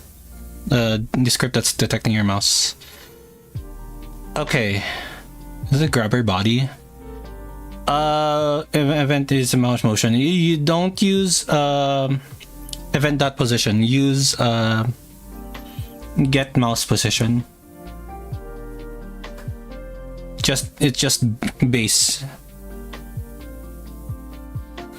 Yeah, get global mouse position.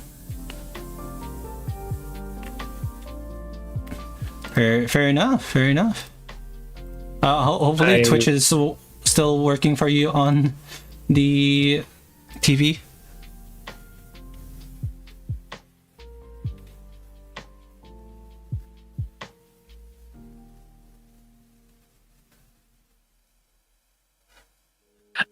Okay, so global is based on where, okay. Yeah.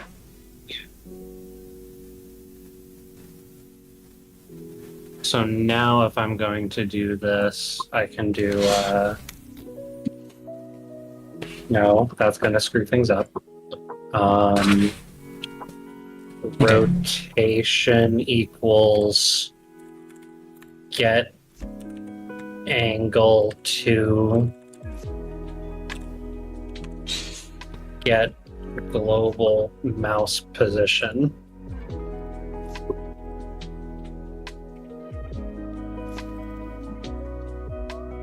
Not quite. Yeah. Whoa, what? Kind of. It's doing things way too fast. Okay, now I had the particles. Now I just need to, I guess, var export var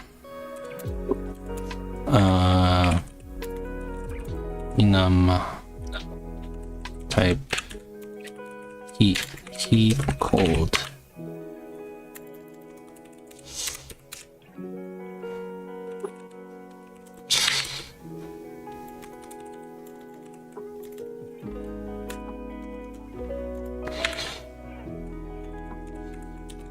So the particle should have a heat and cold type. Yep, that's good. And then a signal that just removes it. Or rather deactivates for it to be grabbed.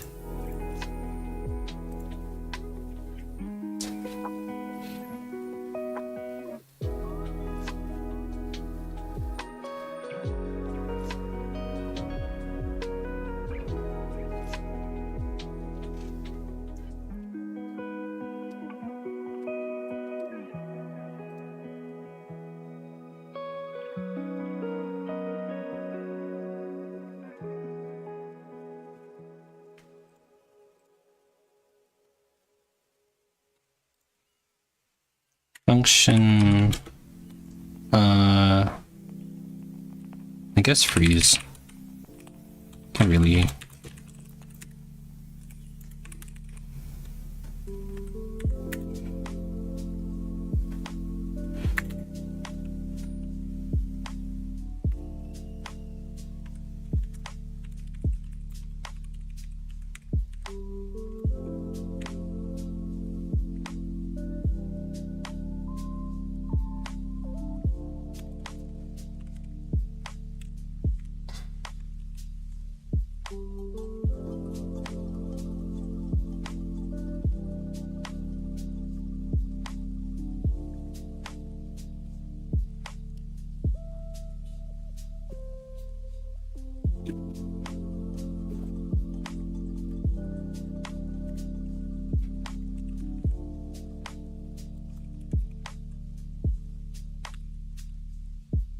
It is a simultaneous cast on Twitch after all.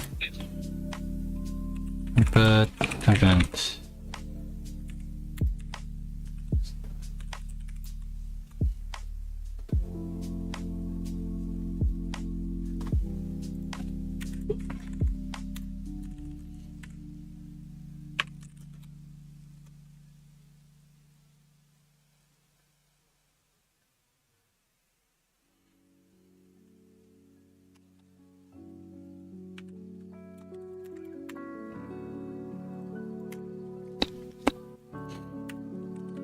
How do radians work again? It's like 0 to pi, or rather tau. 0 to 2 pi r.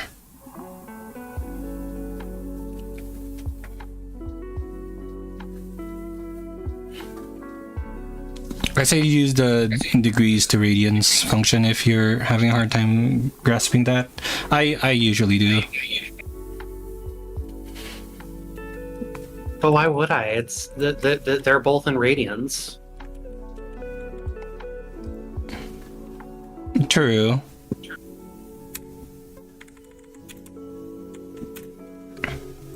Like I would just... Okay, think.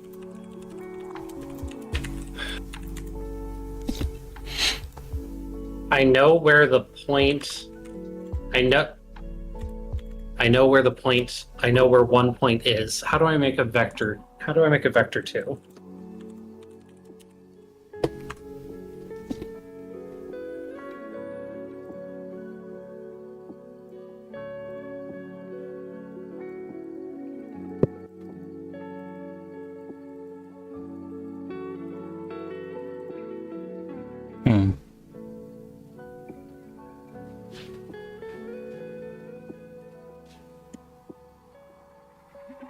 Interpretable.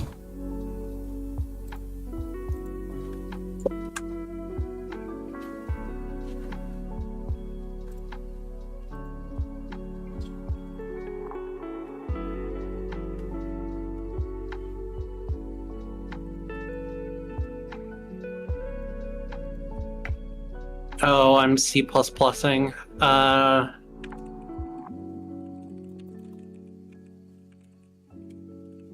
Do I just do this?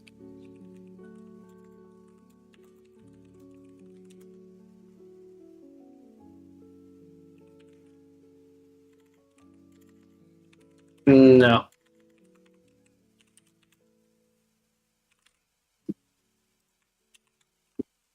Okay, how do I construct this?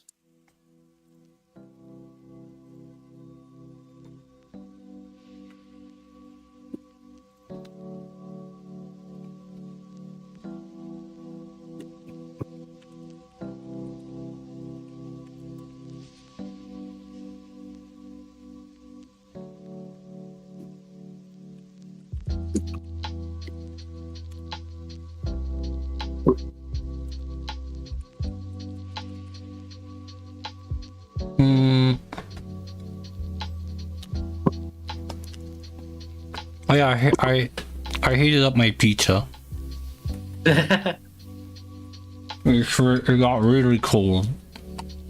And it's still really cold.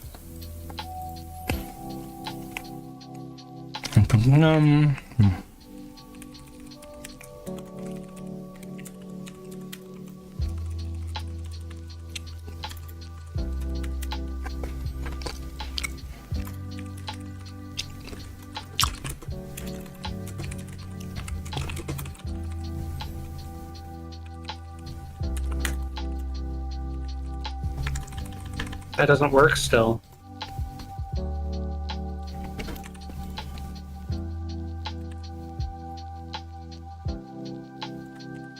That doesn't work still because I'm still getting the change in degrees, change in radians. There you go. I set up Rosie on my end. I set up so like whenever you grab the thing, it freezes. So so it can be just dragged towards the center. Looks like Pong right now. Yeah, it does. How do I instantiate vectors for this? New vec2. New vector 2. The new vector 2 equals.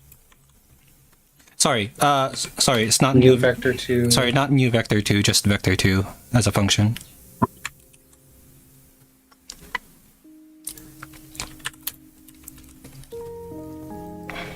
Okay.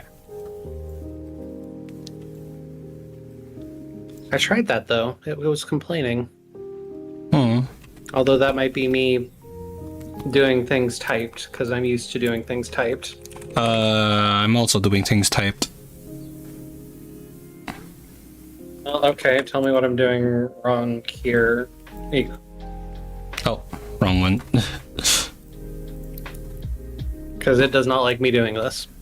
So the vector 2 base is equals to vector 2 0 0.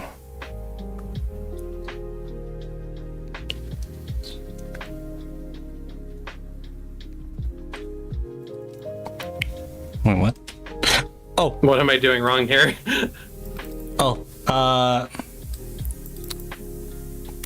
look at my thing at the moment. It's Yeah.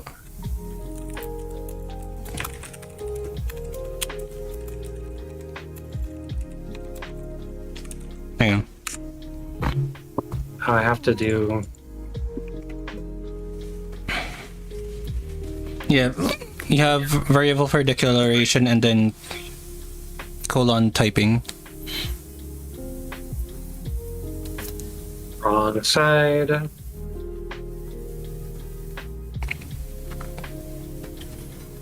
Okay, so this is saying that it's a variable. This is the variable name, and this tells us that it is a vector 2. And Every time you type on okay. your hands go crazy. Is that so? Yeah, oh, okay. I think I know why.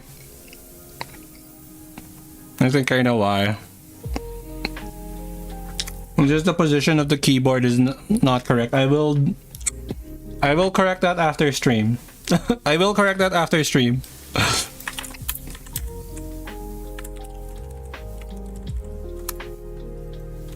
It's hilarious, honestly. Okay.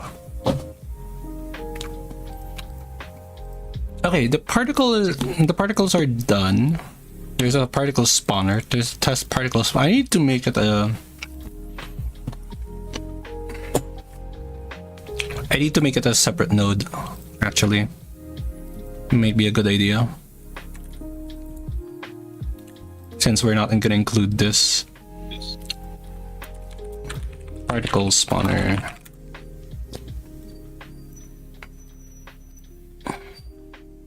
I'm getting frustrated that I keep screwing this up.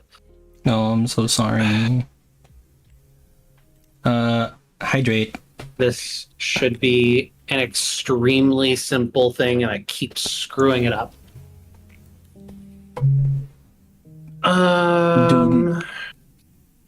Do not kick yourself when you haven't found the solution. Let's see.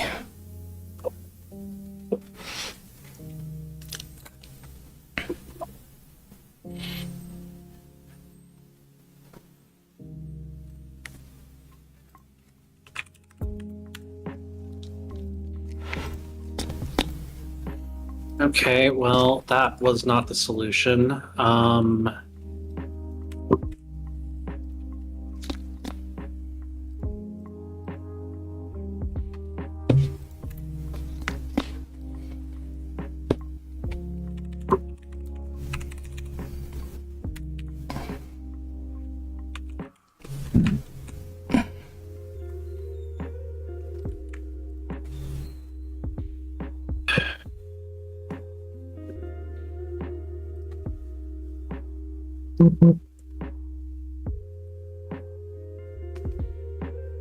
But make sure my stream is muted. Okay, got it muted. Thank you.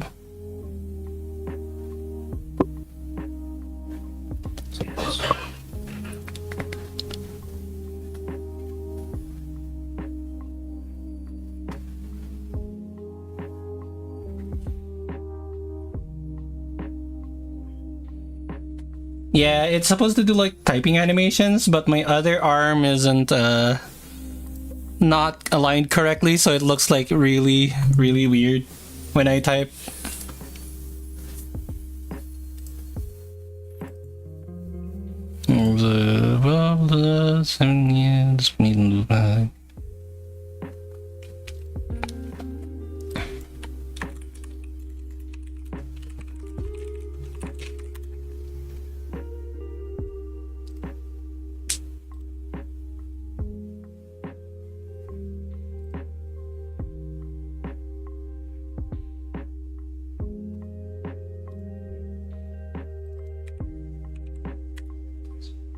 What type of window?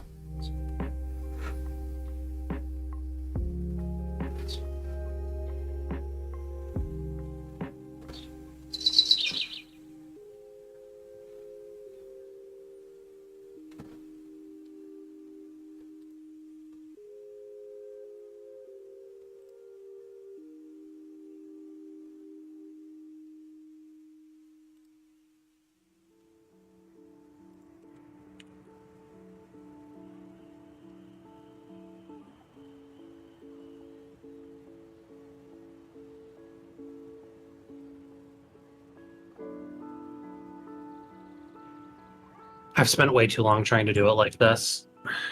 Delete, delete, delete. Oh, that deleted everything. You want me to try and get a hand at it, or do you want to like tackle at it more?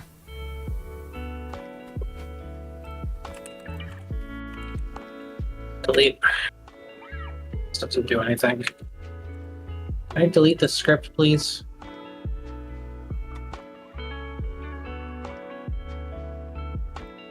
No, I guess I just. Oh, this is just a file. This is just a file window. Okay.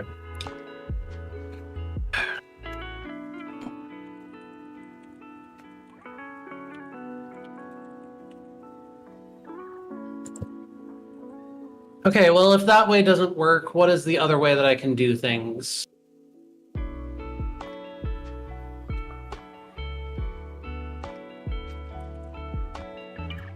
I want it to, on a push, shoot towards where the cursor is currently angled to. But in order to do that, I need to have a rotation of where it is. I can't do that on the tether because the tether needs to know the rotation of. It can't be. I can't. It has to be. It has to be done in the grabber body because the grabber body needs to be able to tell the tether where the tether needs to go.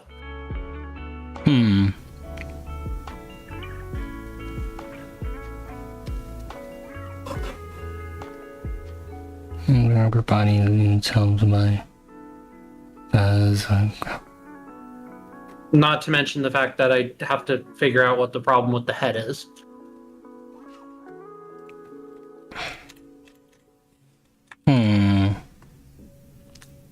Grabber body. Okay, so yeah, it has to be. I'll open this back up because clearly I have to be doing something here. Oops. Well, I know this. Extends node 2D. Func underscore input event.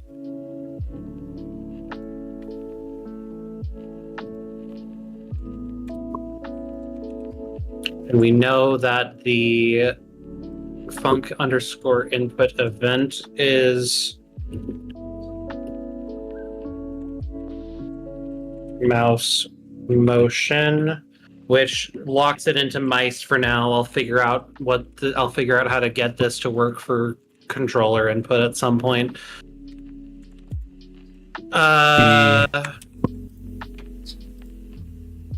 Okay.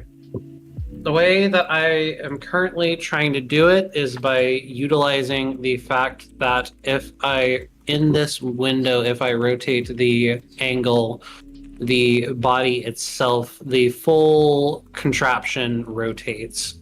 That is not working very well. So instead,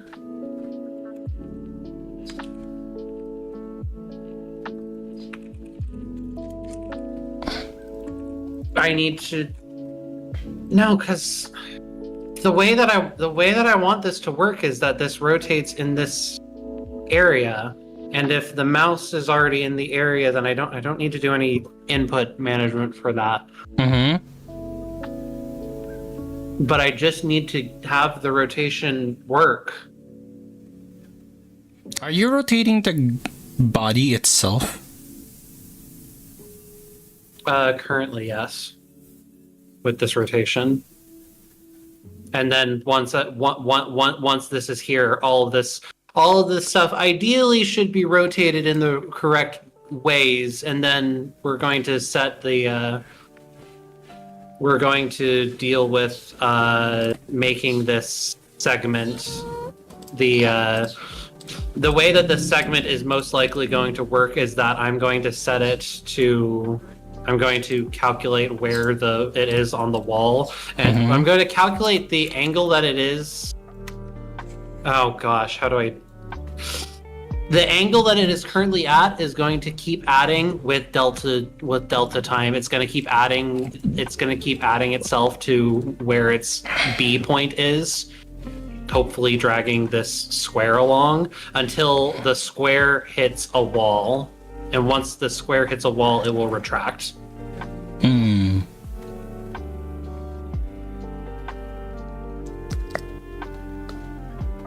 Let's see.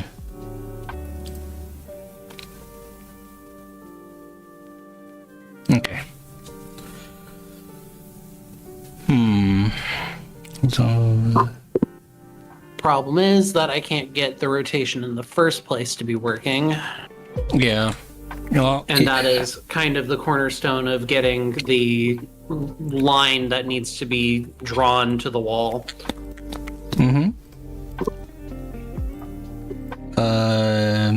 I'm gonna push my changes, actually. Yeah,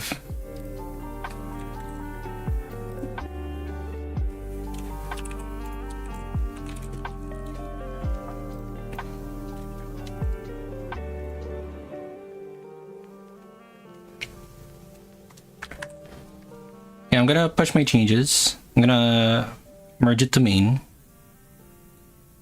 So we at least have some consistent data. Grabber body. Yeah, let me try to take a crack at it, if that's fine with you, Rosie. That's fine.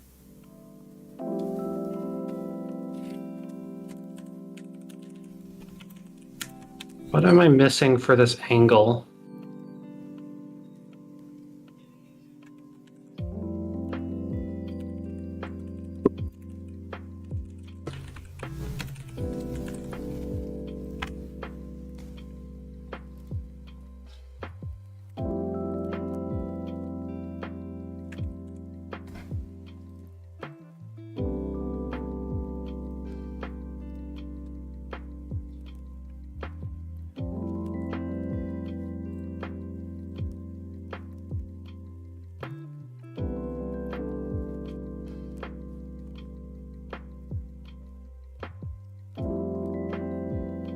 Because I mean, like, you technically, if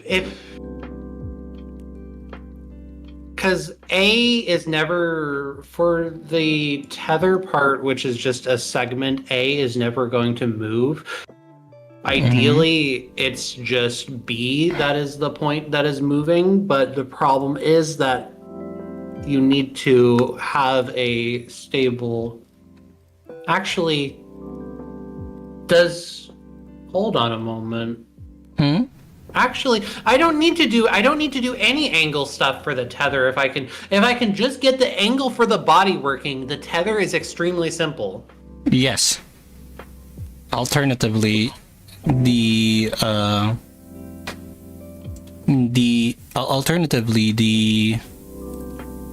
grabber is the one extending to the center. What? Yeah. Like what do you call this? How do we show this actually? You know what? I'm gonna get the drawing thingy. Chat won't see it because I'm too lazy. I'm too lazy to switch scenes. Change stream for Rosie.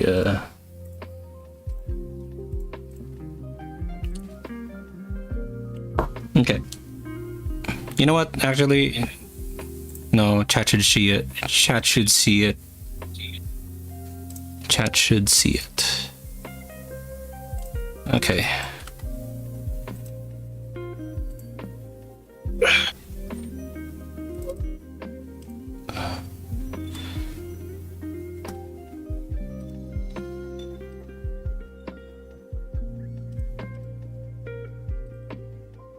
Okay.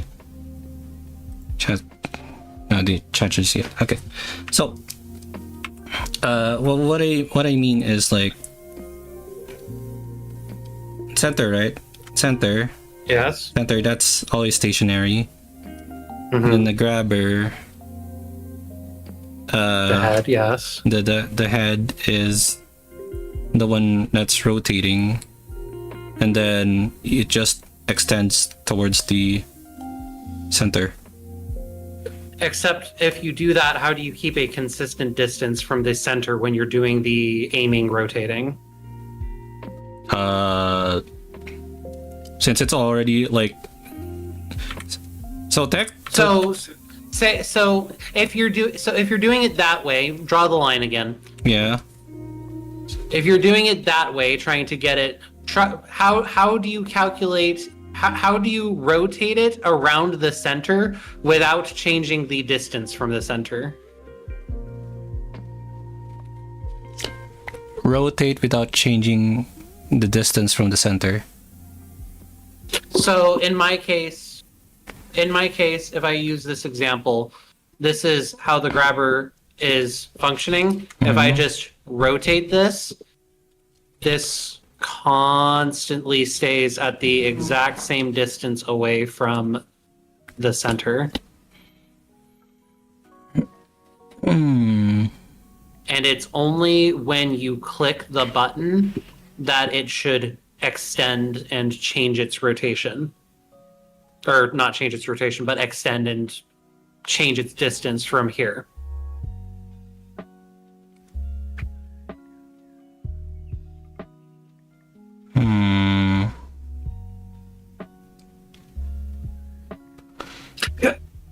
Because if you make the grabber head the center, I don't see how you can rotate it around this center point.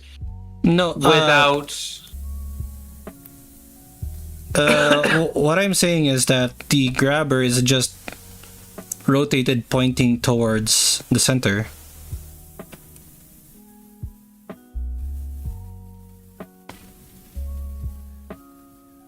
I think I need to try encode first, maybe. Where did my body go?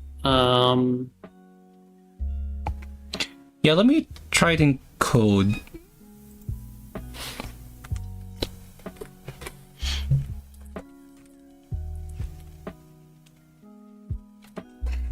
By the way, my changes are pushed. If you want to relocate the grabber in the center, you could.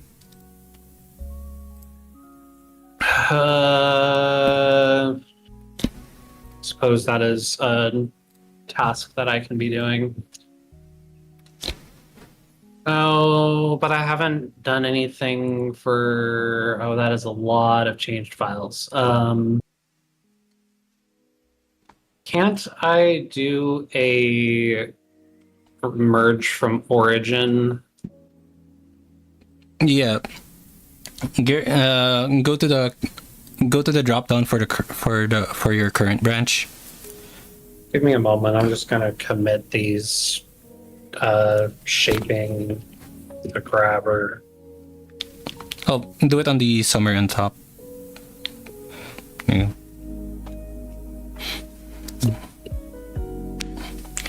Okay. I'm gonna take a crack at it. Do you want me to attempt it at the same time as you, or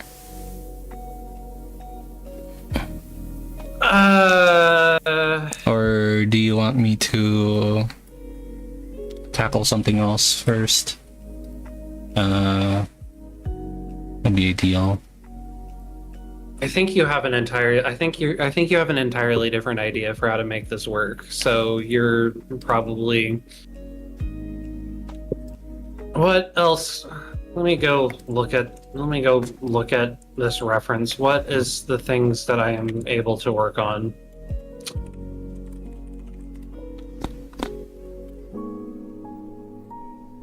You're just gonna name it Alt Grabber. And move you. It's not much of an alt when the original doesn't do anything. Well, there will be naming conflicts. And there will be code replacements otherwise. If it's even gets pushed. If it does even get pushed, you're right.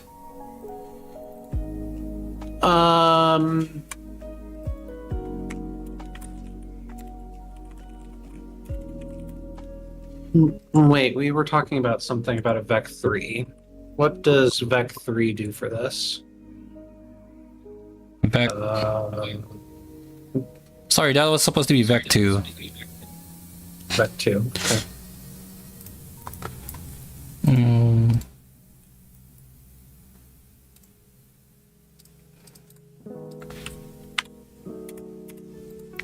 Then area 2D. Collision shape. Square.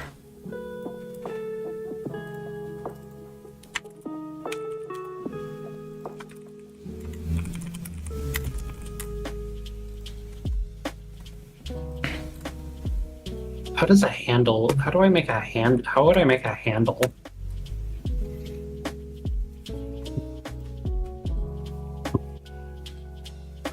handle.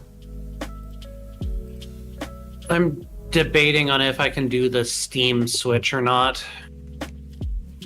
The Steam Switch can be animated with using tweens. Programmatically, even. Let's see. We could also like work on the bars in the meantime. Should be That's easy. UI stuff, I think. It is UI stuff. Can I make a different...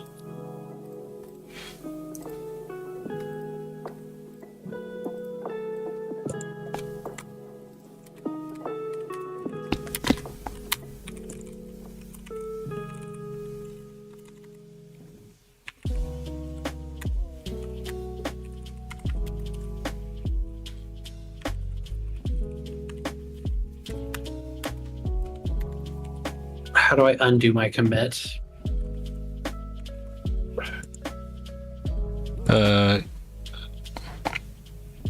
Go to history.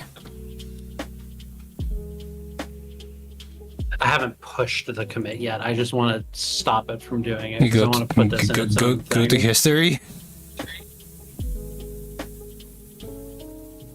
Undo commit. New branch. This.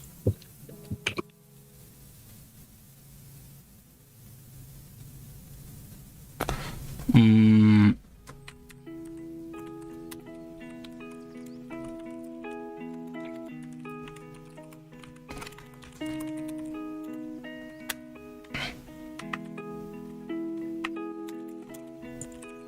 I'm gonna go back here.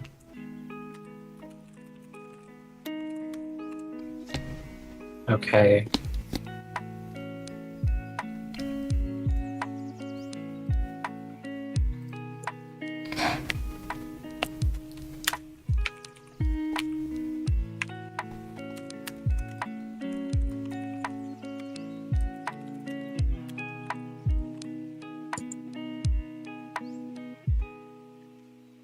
Okay, now the... You're not streaming for me, by the way. Oh, sorry. Change stream.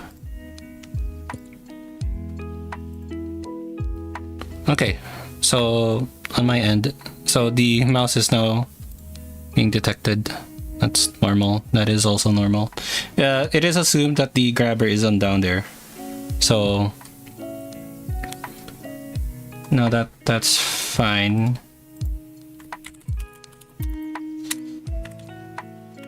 And then add that global rotation equals So that way works. That way works if we're not going under. So I was under the assumption that the way that we were doing the grabber was that it is something that on an action it then shoots out, not that it constantly follows the mouse. It can work either way. Right now I'm just trying to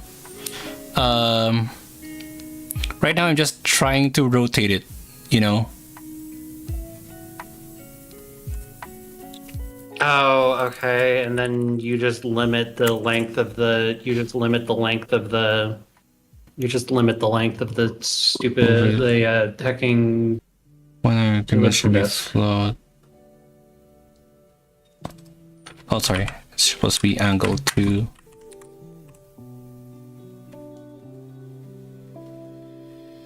Oh, I screwed some things up. Uh-oh.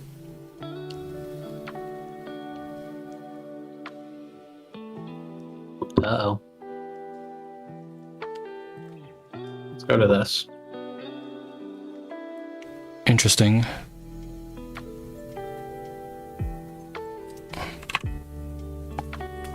It kinda works.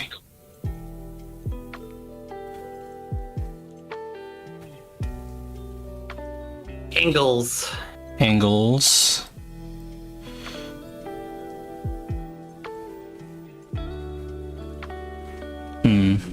Interesting.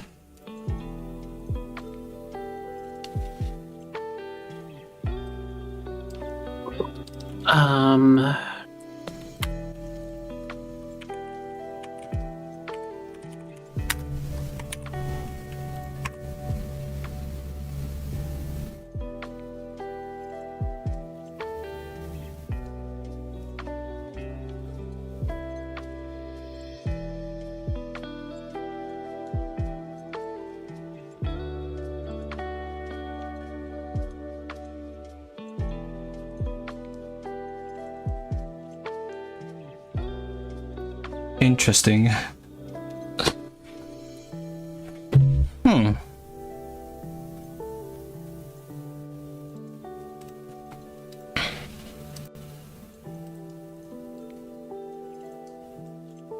Interesting.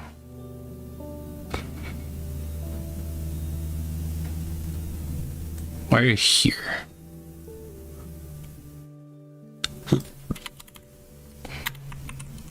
I'll work on that later.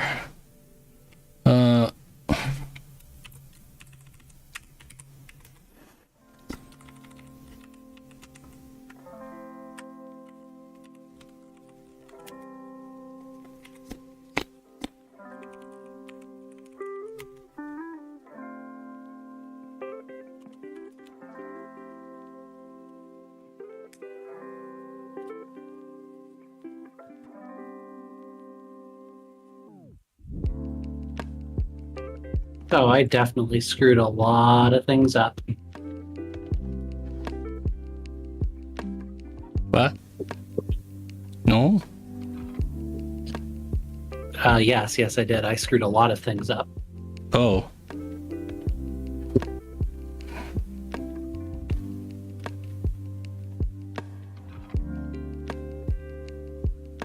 What? Did I open up the wrong? No, I've been in the right. I haven't closed it. Yeah, it should be correct. 4.4.1 stable. Yeah.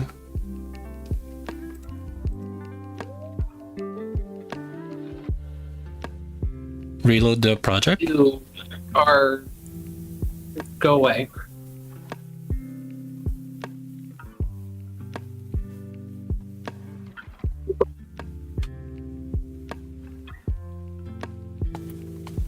Project and then reload current.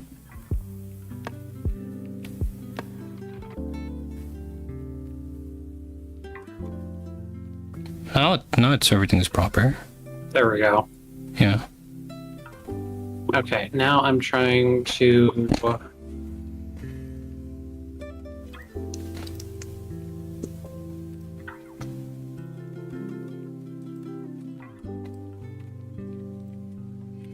Interesting.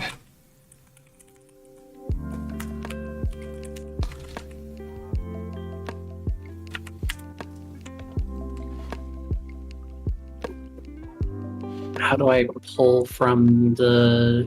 How do I pull from main? Update from main.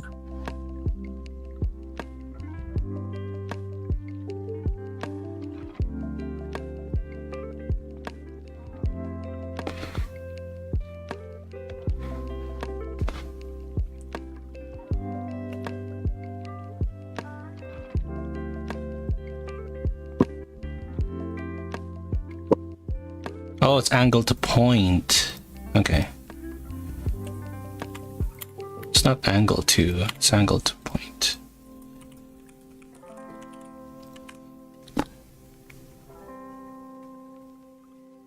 There you go. Okay. And then you simply. How do you stop it from moving past a certain point? It is really it is attached to the mouse.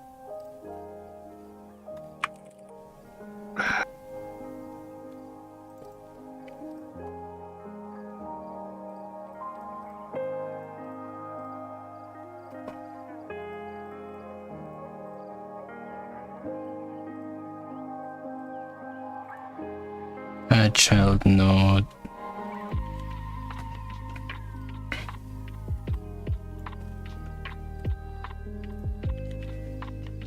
Oh, so you would just make a circle for the.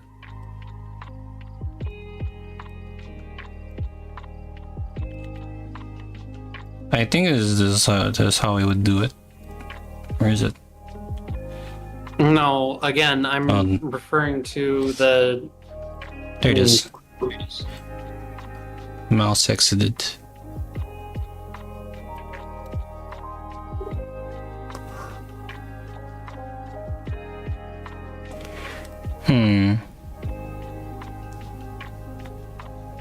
Don't save.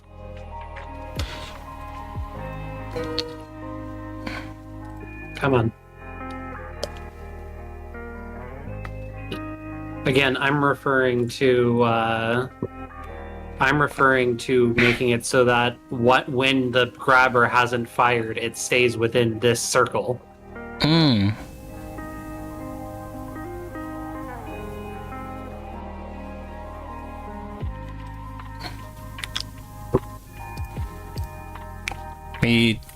Maybe it's like.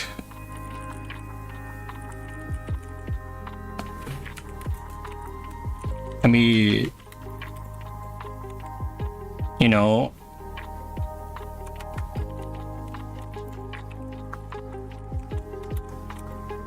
No, I think there's a fundamental misunderstanding. what? You said you doesn't want to go. Kai, watch how this is moving. Yeah. Yeah. The way that this currently works is that this can just go anywhere. Which is fine if that is what we're doing. If we're just making it so that we are just going to use the mouse or the control stick to go and grab it. So like say that there is a sphere over here, you just move your mouse to go and grab that. That's fine if that's what we're doing, but that's not the understanding of what I thought that how this was going to work. We could go with your idea, and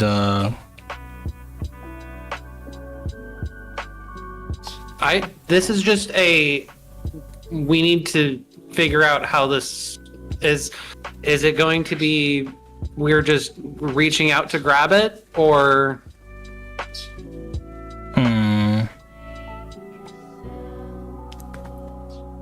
give me a moment.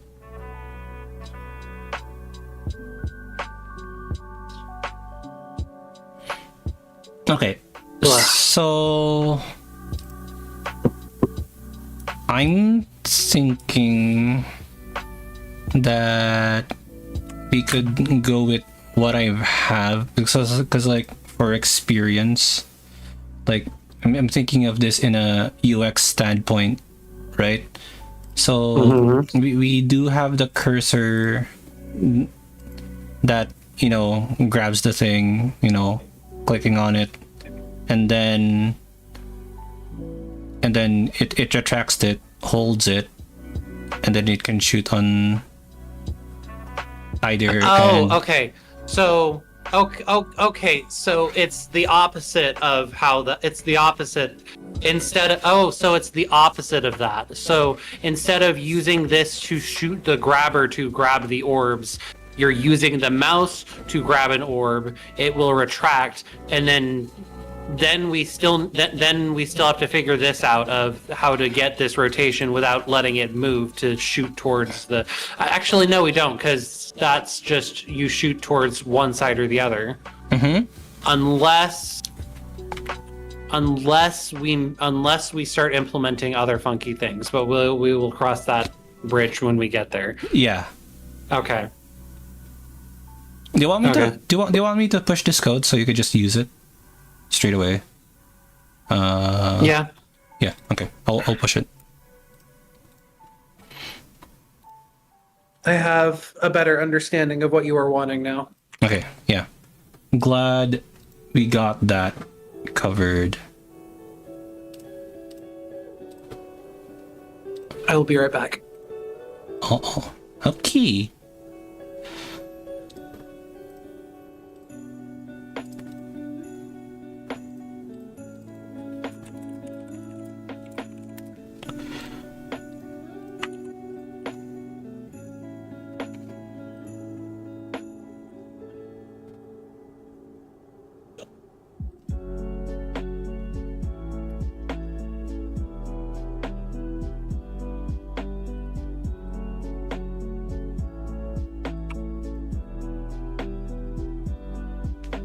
Okay, let me push the changes. Da, da, da, da, da, da, da, ba, ba, ba, ba, ba.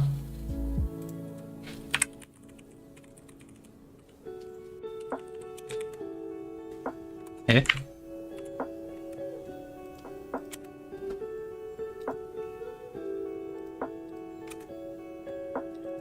What is happening?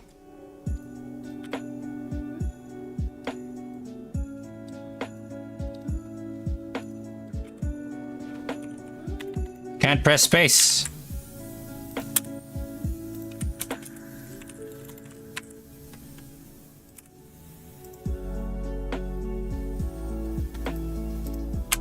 Oh really? You can't press space, what?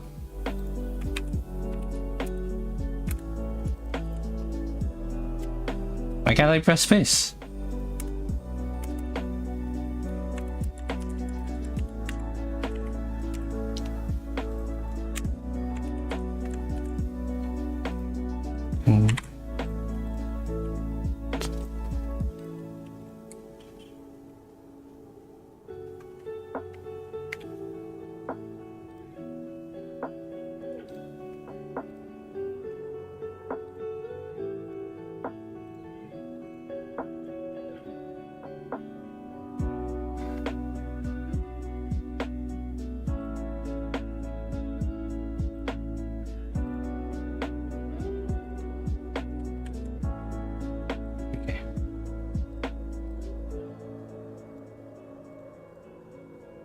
There you go.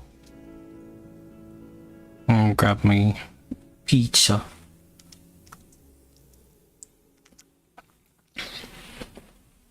What else can I do? So Rosie's working on the grabber. And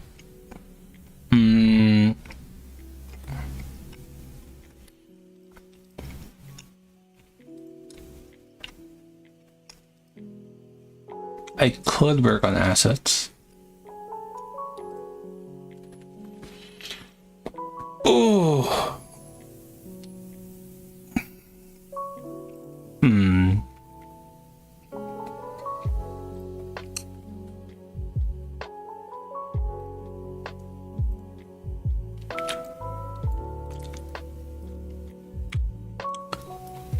We could. Mila? I'm thinking. Like, you're still working on the grabber. I made the particle system. What else can I tackle?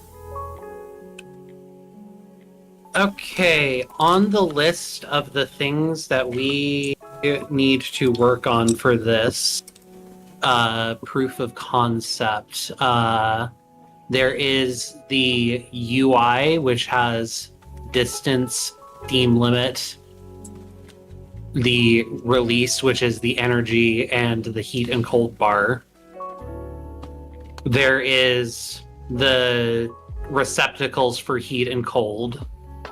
Mm-hmm. And there's the steam, and there's the steam lever. Gotcha. Okay. Which Yeah. you have the ball. Which, at this point, it's probably simple enough to do the heat and cold ones because you already have the balls implemented, and this is a that is a detect which ball enters the square. No. And then increment. Actually, is it UI then do that? I could do UI. The ball receptacles, though, I don't think should not be interacting with the balls at all. Just distributing them, because doesn't the ball receptacle need to delete a ball once it hits it? That's a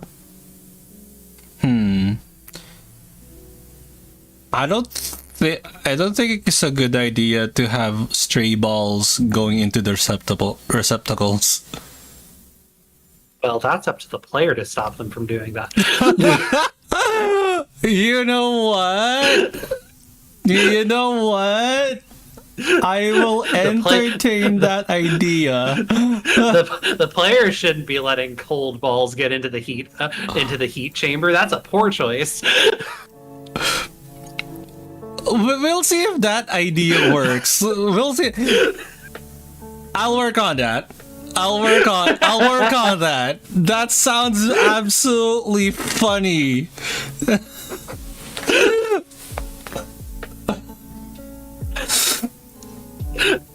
This goes off of this kind of builds off of the Bob-omb minigame idea where you don't want to drag the wrong color Bob-omb into the wrong spot.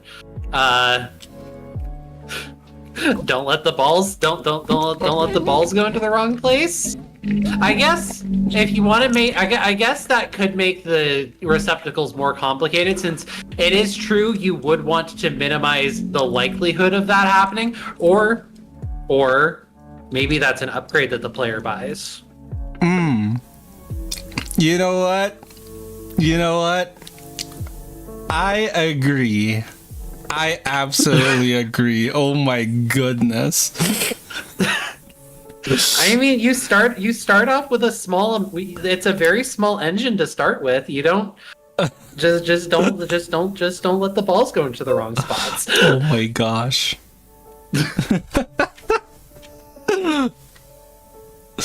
Oh, 3 hours. Wow. Okay. Grabber. Yeah. Where did you push that I pushed it to main. I pushed it to main. You pushed it to main. Yeah. Okay. Ikom pokum. I also added the input zone because I think you need it. Oh, hydrate. Input zone. Thank you. We go over here now. You know what? I'll be right back because I do need to refill water.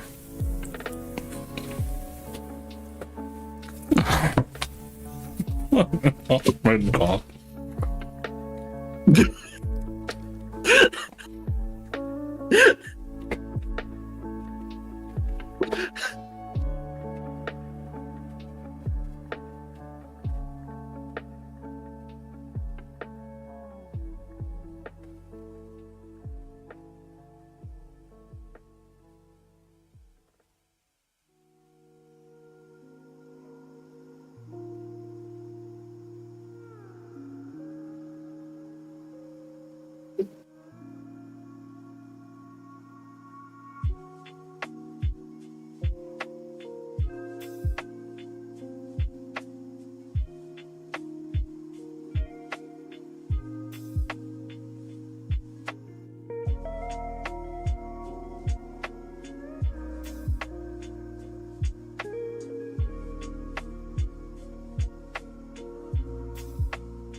I'm back. I got tea.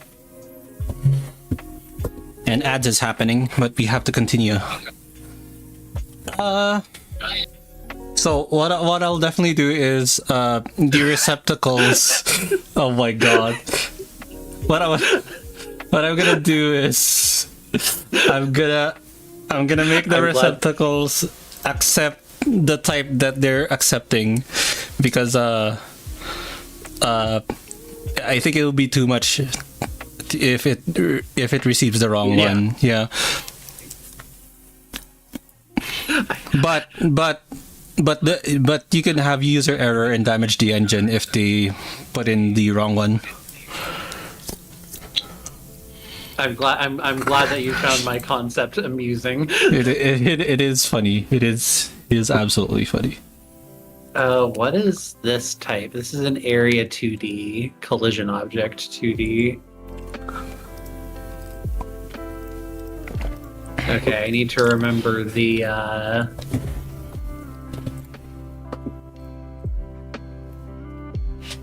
node 2D.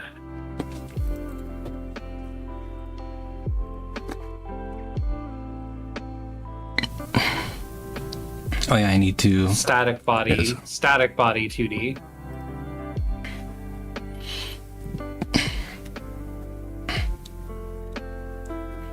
Okay, I'm gonna put you on the side. There you go. Also gonna hide that alt grabber on my end.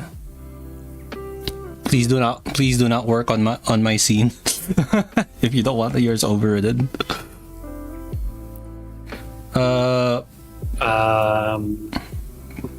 Just make another scene. Duplicate it if you want. Right click duplicate is a thing.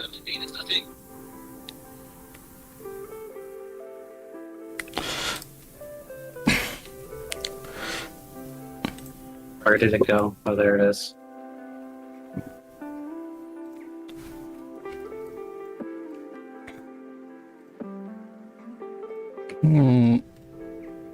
Okay, well, cancel all that. Okay.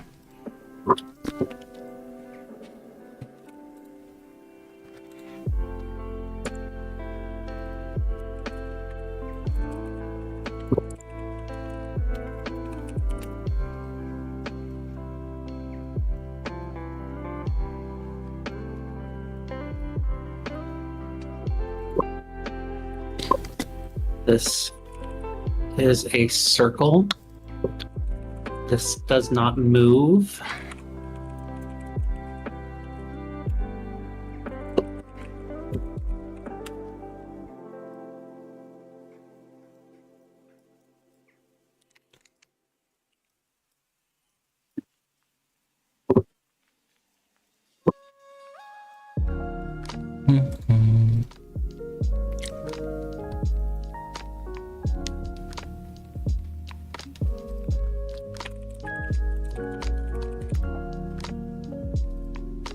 Okay, we have area 2D, static body 2D, rigid body 2D, character body 2D.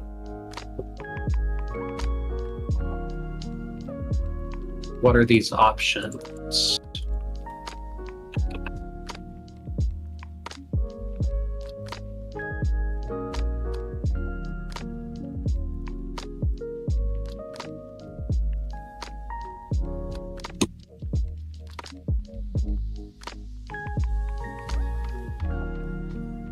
Oh, I need to make sure a particle is like kind.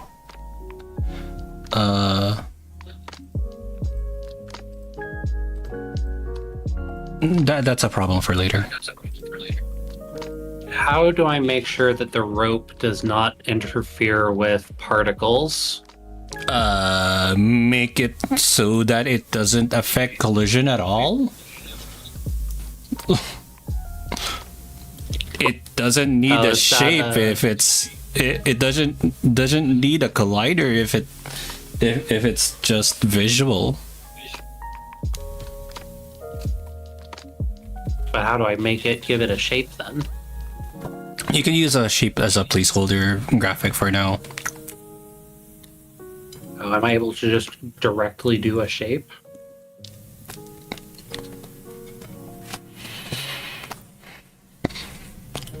Segment. No, I cannot just do a segment 2D.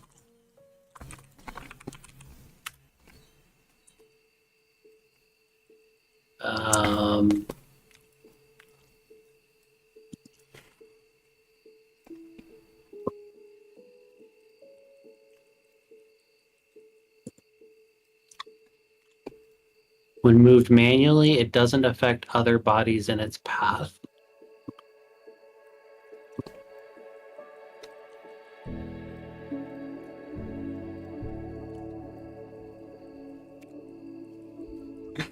Rosie. What? It looks like a water cooler. It looks like. Oh my god. Okay. It's fine. Snowy is not watching. It's fine. Snowy does not see. Snowy does not observe. Okay, but no, genuinely, what do you mean by it doesn't need to have a collider for... Because how do I... in order to make how do I make a shape that doesn't have a collider? Because the only thing that comes up when I look up shapes is collision shapes. Collision shape is honestly just a shape. Yeah, but if I just create a shape, it doesn't have... It needs an area, a static body, a rigid body, some sort of thing to give it the reason that it has a shape. Interesting. I mean, I suppose I could put this as part of the head. Yeah, you could put it as part of the head and then disable it. Attach script. Actually, do I just do this as part of the... I don't even need to do this here. I do this as part of the...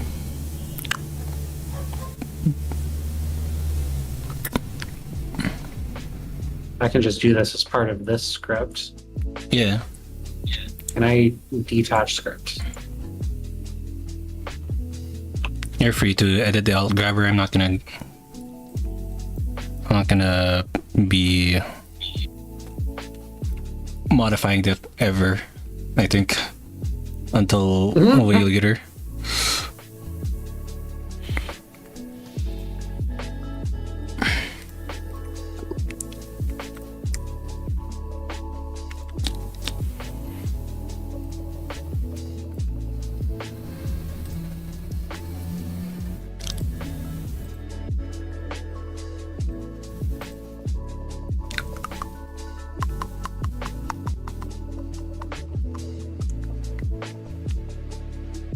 Oh, I think we're gonna have our first globals.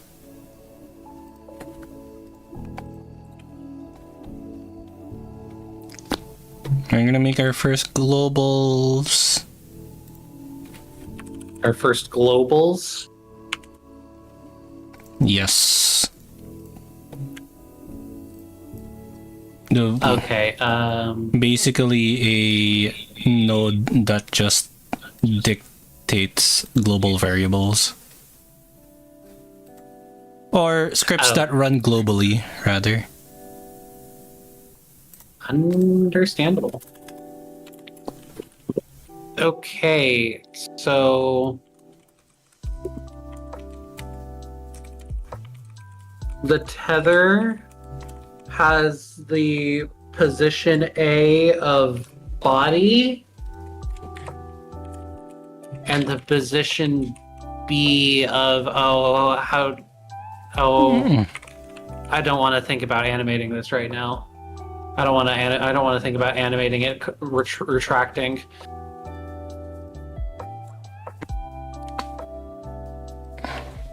Okay, let's just focus on this part.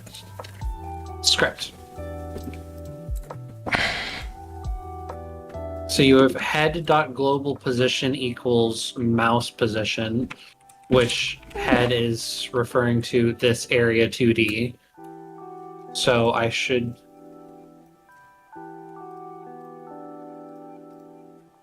Actually... So would this be head dot... No. How do I modify the segment for this?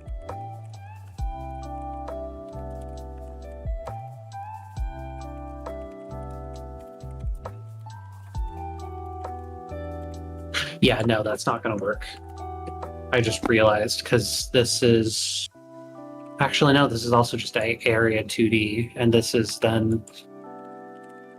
So then once it goes into this area 2D, it grabs it, and then... Okay.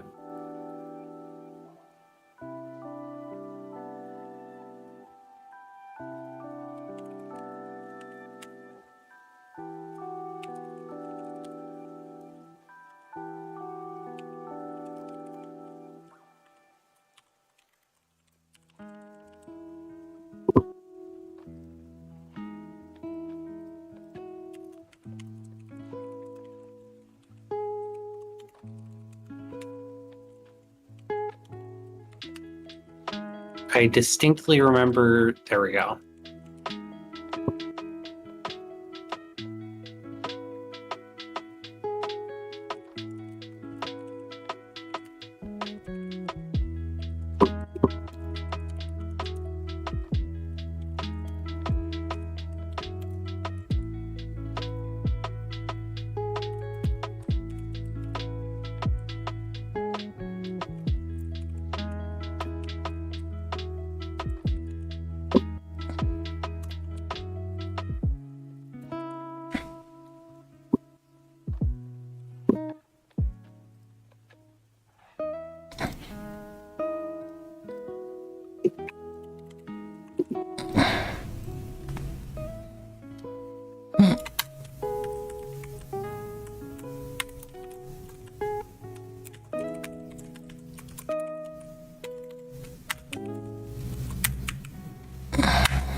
Yum, yum. Gotta take a bite of cheese pizza.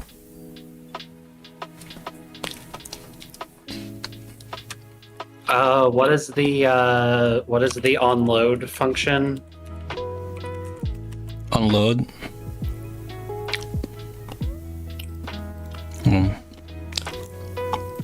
Ready. Oh, ready.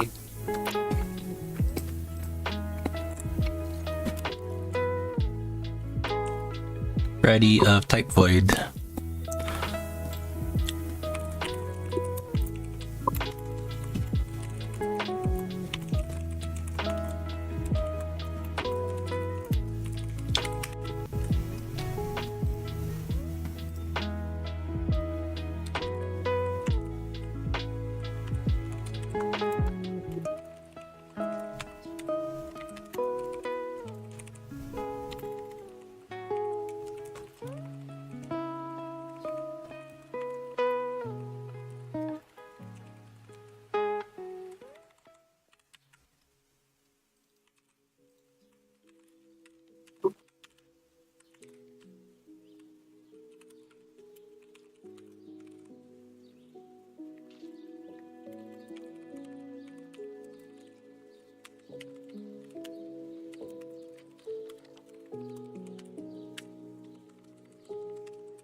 Uh-oh, is that not how I'm supposed to do this?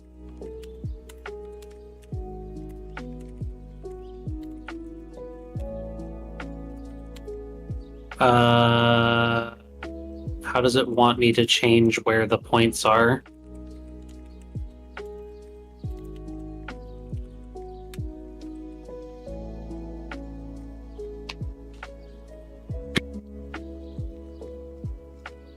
Yeah, tether.shape. Well, the problem is tether.shape doesn't have functions for getting to A and B.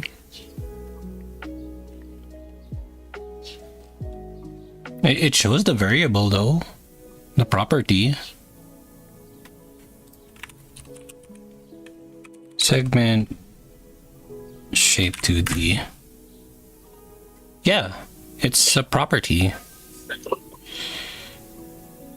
Oh, it's because shape is detecting it as a shape 2D, so it's not showing the any property that's from type segment shape 2D.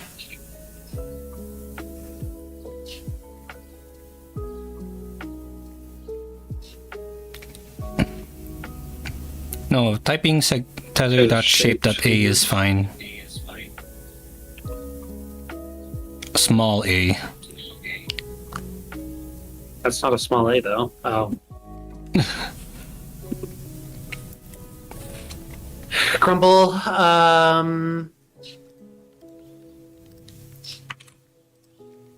equals So what is the position of the body?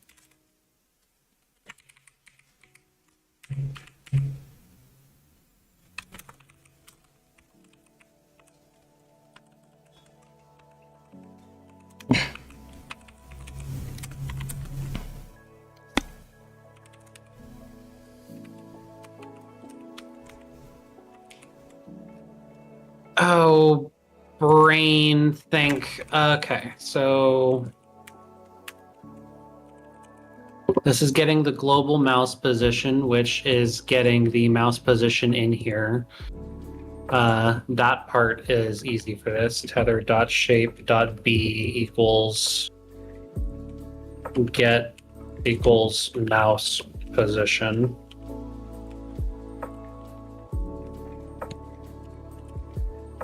That is the easy one.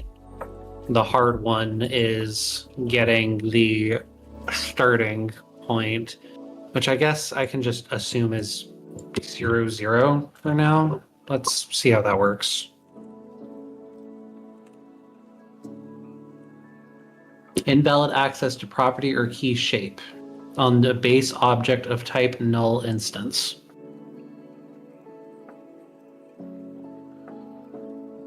Of type null instance. So it's complaining because it hasn't made it yet.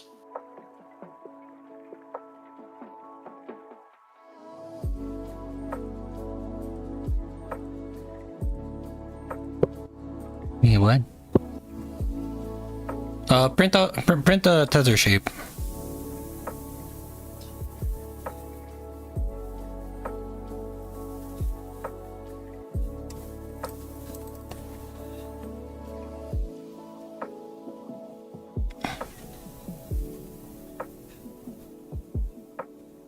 Same error.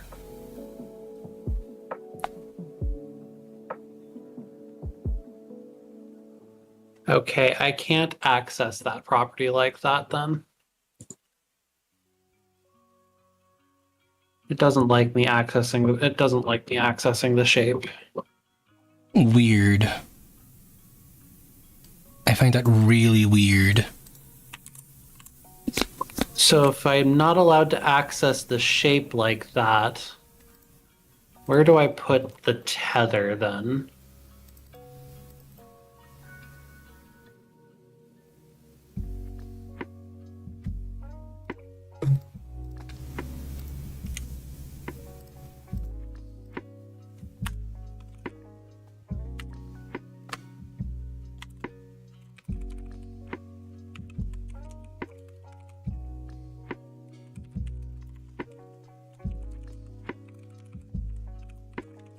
Oh, and what coordinate system is this going from?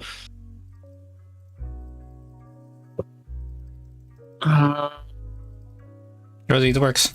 It's working. Oh, it's working.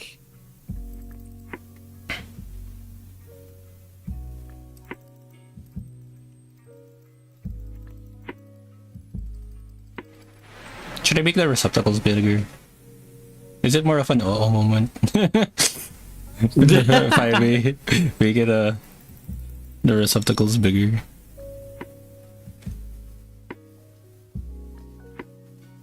I'm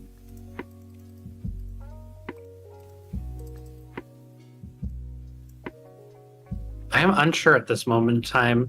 It works though, so you have the functions. Yeah, I do have the functions. We are just trying to get a base functionality right now. I'm gonna make it bigger.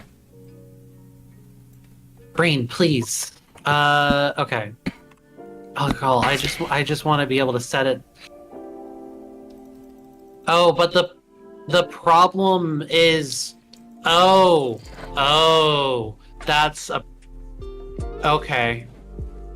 Mm-hmm. So the problem actually is it going from if I move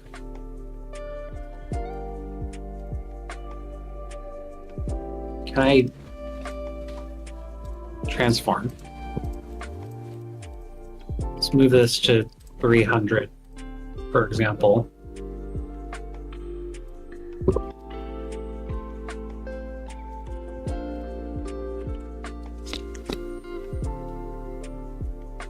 And then move the head to position. Whoa! I like it when it just works. Now I need to tie it to a variable. Those things to a variable.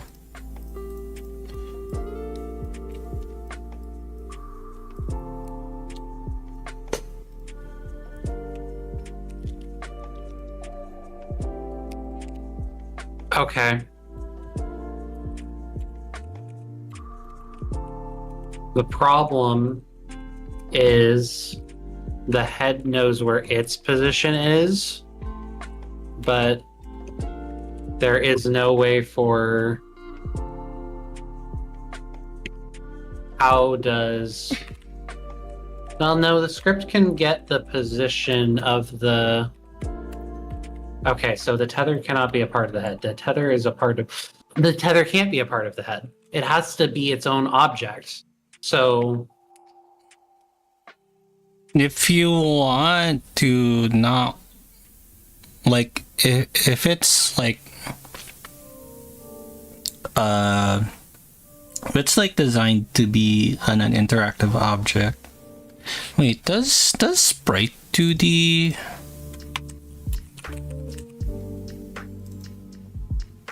just show a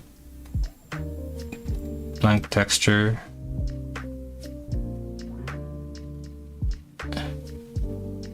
No. Huh. I was thinking like just resize a rectangle or something. But you need a test texture. In which case, we do have a test texture. The Godot icon.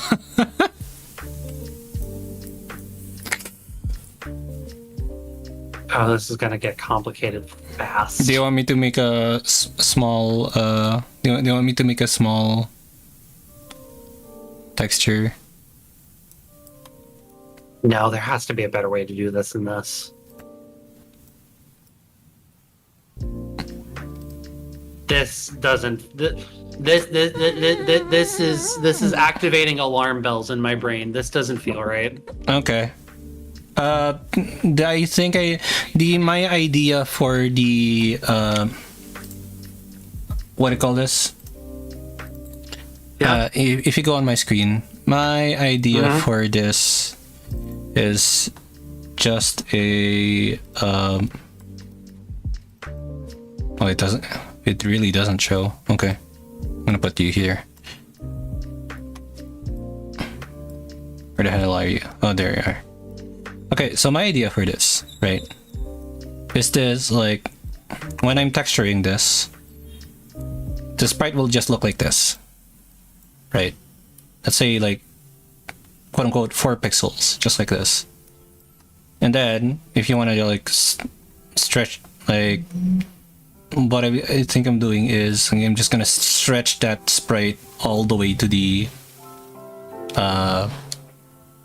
all the way to the center.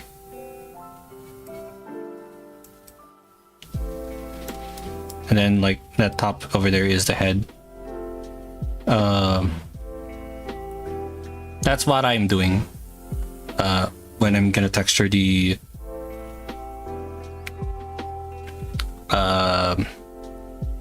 handle. That's why, like I said, maybe Sprite 2D would work. Except the Godot the Godot icon is a bit big for its purpose.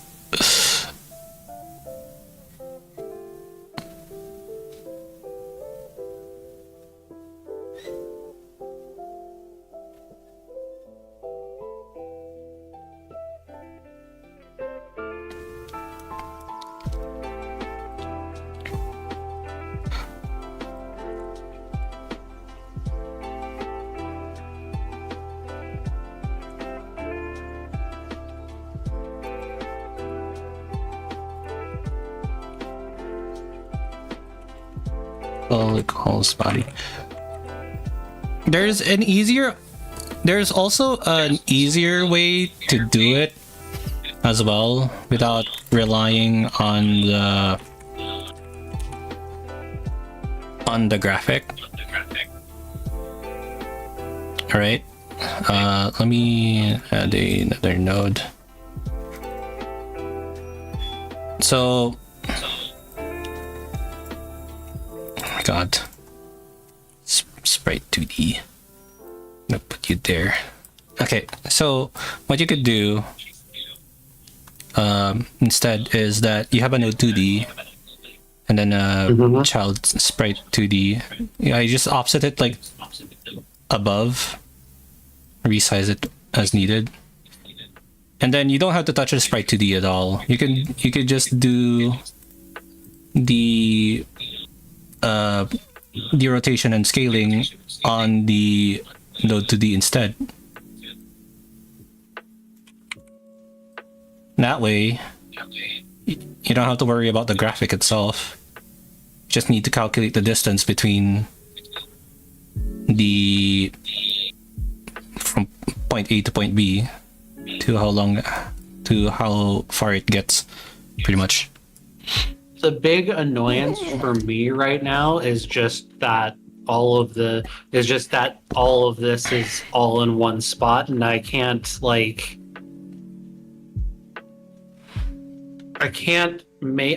put the line in the right spot Rosie. without it. Yeah.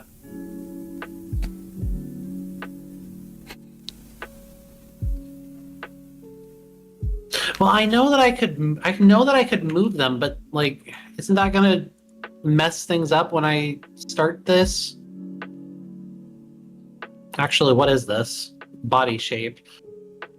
Why isn't the body shape showing? Why isn't it showing? Huh.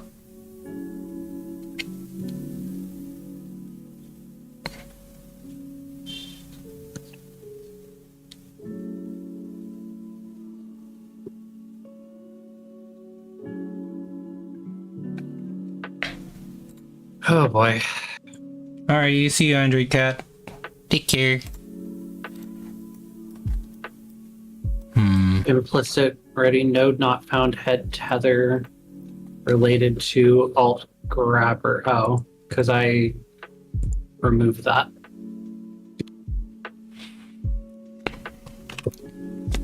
Stop erroring.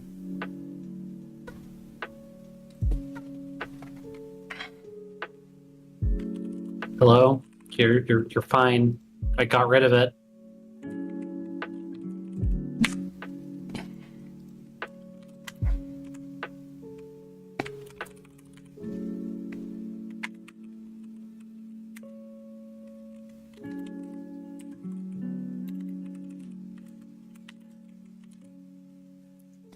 I'm ignoring that part right now.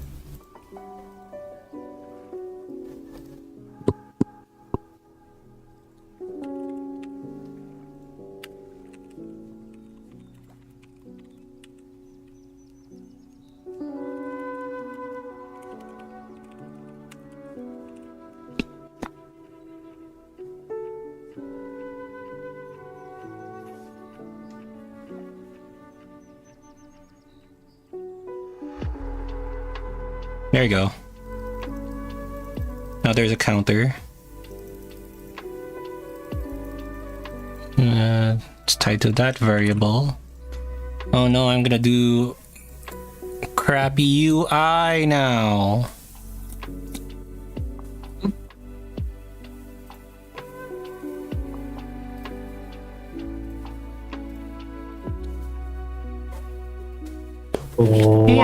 Why are you? Hope you're having a nice day. Set this debug to yellow.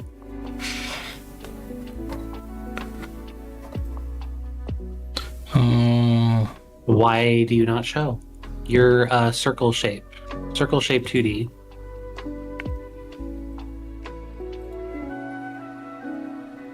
Control.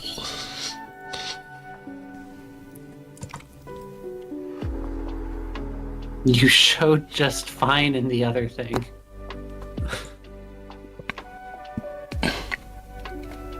calm down.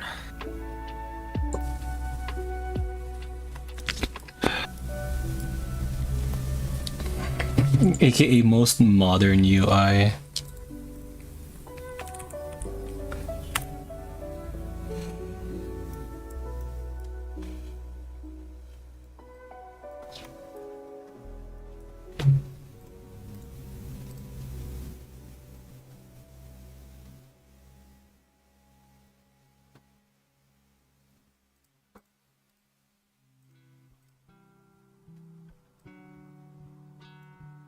Is this being hidden behind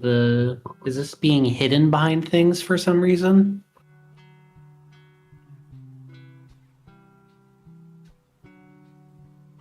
No. Oh wait, I think I know why. Control Z. Right click on your scene and then set as main scene. It was using my scene. Understandable. Okay. So now we have the funny. Okay. Placeholder graphics.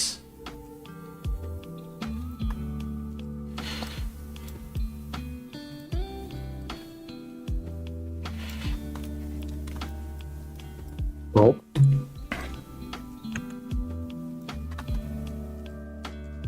Oops.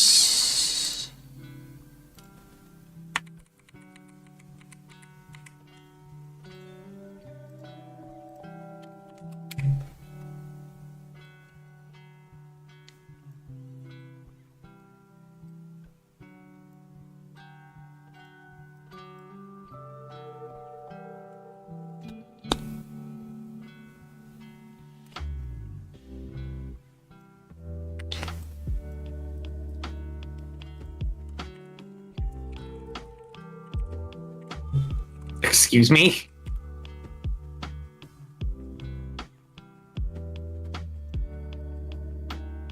Great.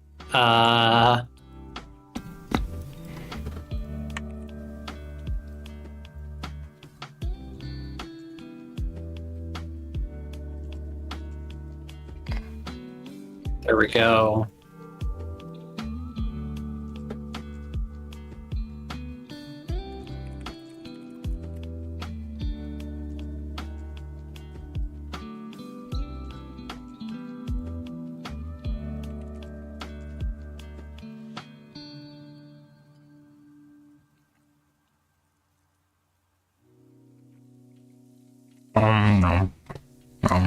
Again, I feel like there has to be a better way to be doing this. Well, if you think that there's a better way, go try it.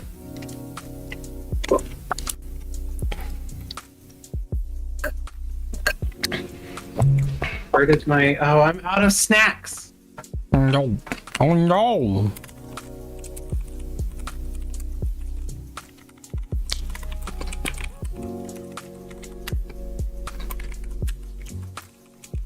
It's like, how do I calculate the scale from... How do I calculate the scale change based on the distance between...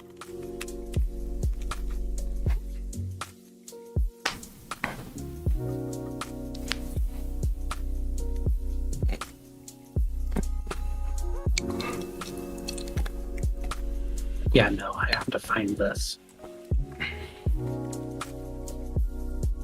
I suggested a solution. Up to you though.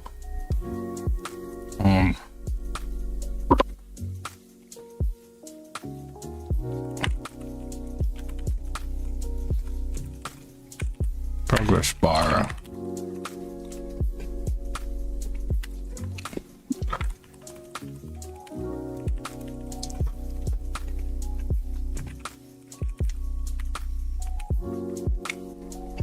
Think.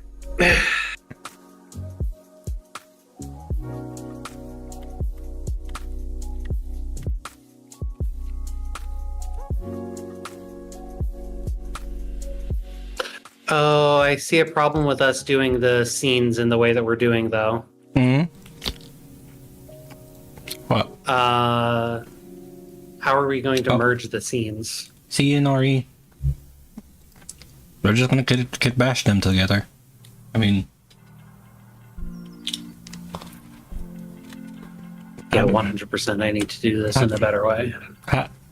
having it in separate scenes is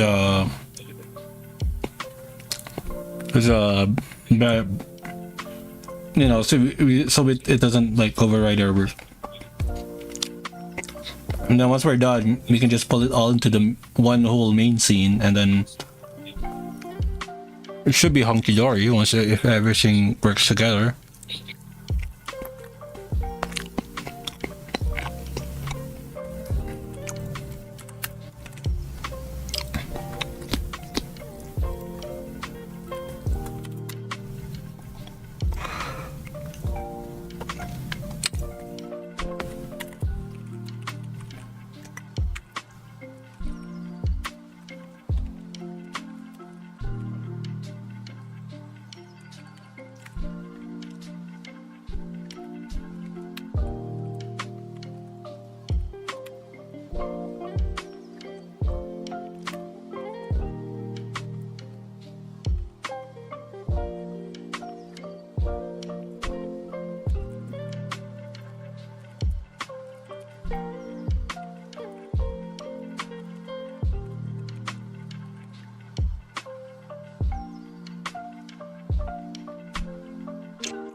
Going back to trying this, I wanted to figure out what the problem was with this.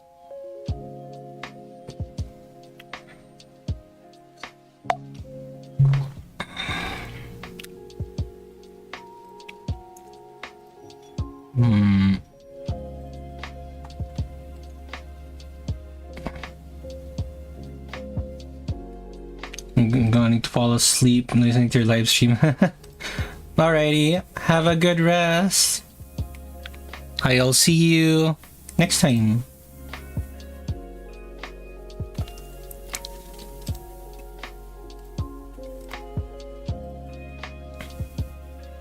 Type value equals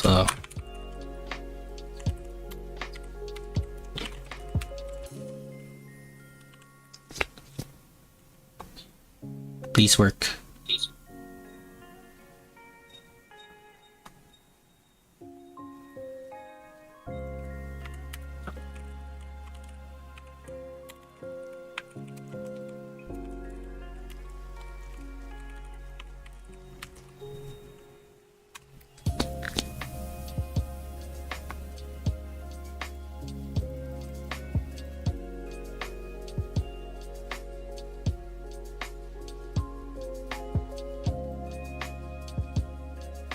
What?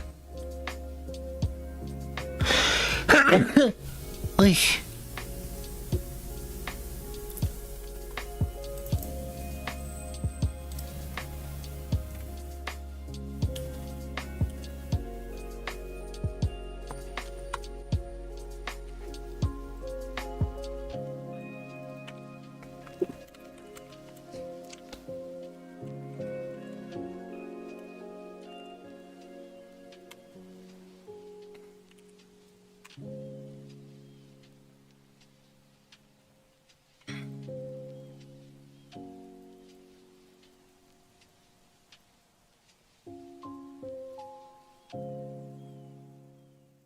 Ozzy. Yeah. Ooh, those are neat meters. It's literally just a progress bar object.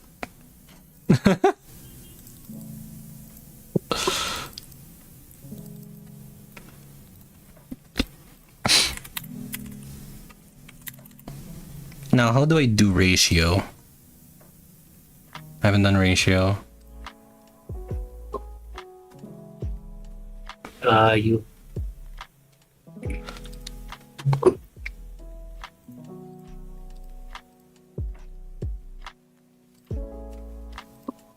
Uh...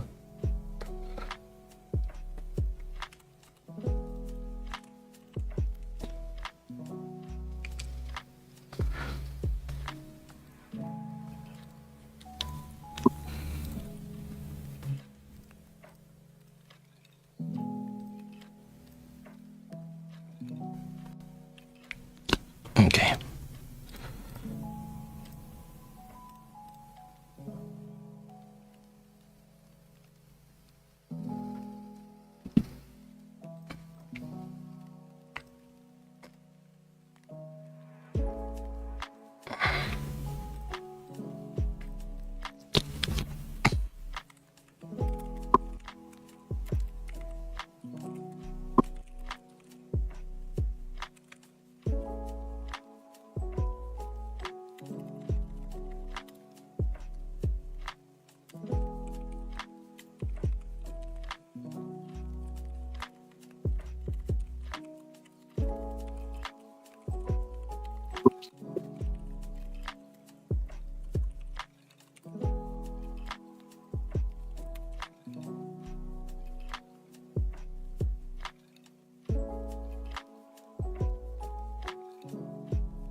I'm almost there.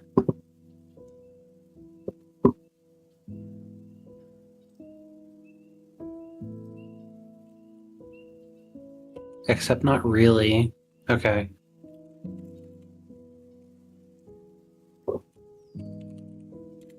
The problem that I'm having is I'm dealing with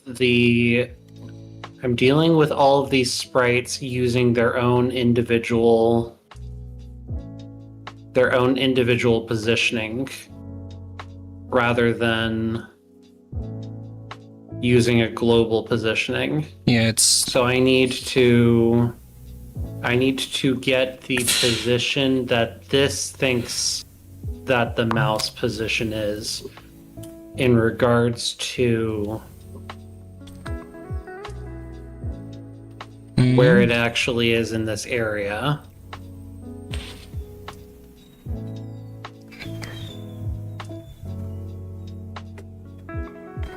You have the global rotation, the global position. Oh, can I just do dot global position? Does that just work? No. No. Unlucky.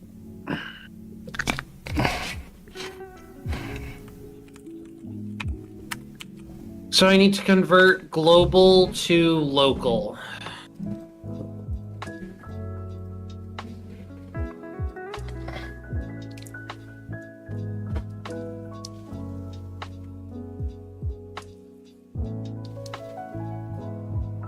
Wait, why didn't that work?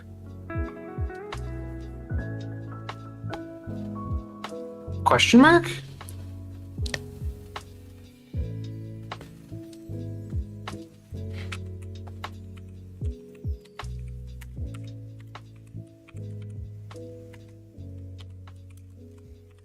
They're both vector 2s. Why did that not work? Well, I have a guesstimate of why that didn't work, but...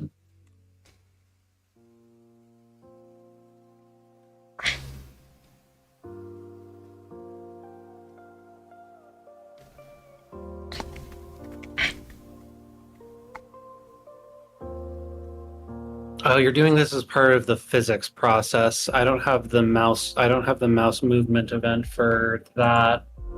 Okay, so Why do you need a mouse movement event? for the local Oh, game, I don't know. fair. Minus 30. How do I do this? I am very close. You are indeed very close. I'm just wondering how would that translate? How would you translate that into sprites?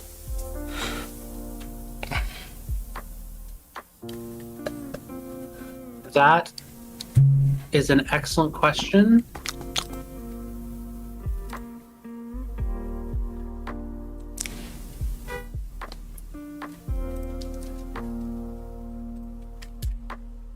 Texture / material, maybe? Is this just a rope texture? I'm not thinking about that right now. I want to get this working. Okay. I want to stop. I want to stop holding things back. 'Cause Rosie I am very much experimenting. holding things back. It is your playground after all. Let's see. I need to make sure that the things I spawn is in the input zone. Ty, just freaking just.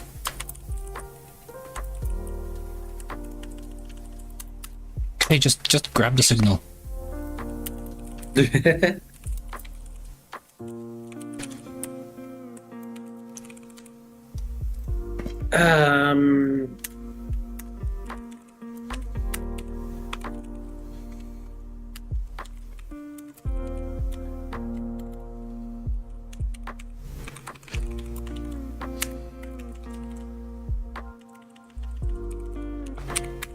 It's simple as that.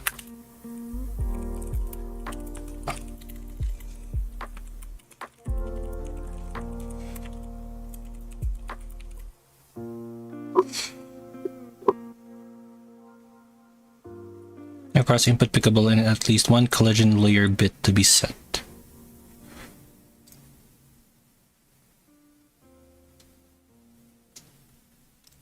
Pickable collision one layer bit. I'm just gonna set that to 16.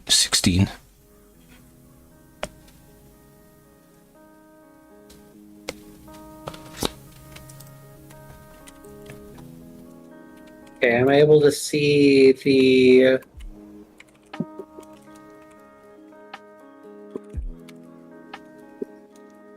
Actually, where is this? Where is the global position? What is global position? Can I do a control click on this? Global position is just pretty much the position of where it is in relation to the root node. See also position. But like it's literally That's a part of 2D. Yeah. Why doesn't that work for this then? Because because shape isn't node. Oh, okay. Oh, okay. Yeah, shape is a resource, not a node object. Okay.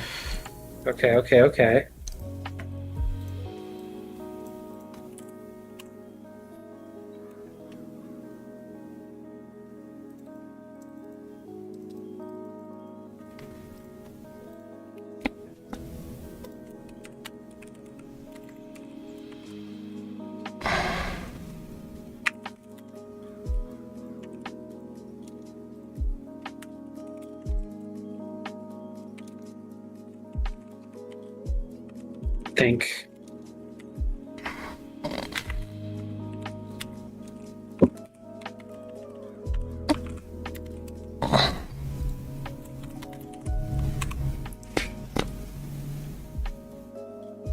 There.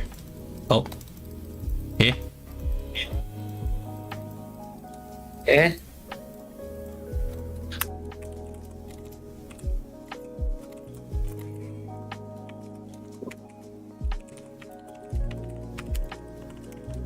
Okay, vector 2. Can't I get... Isn't there something else about vectors that I can do with this?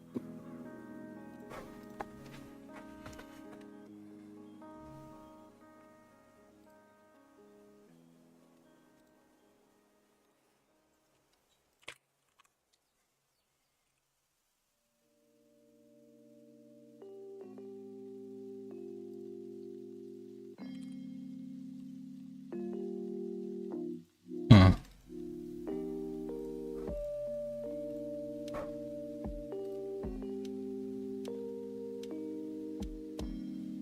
Cast the integer to enum type. What? Can I just do this?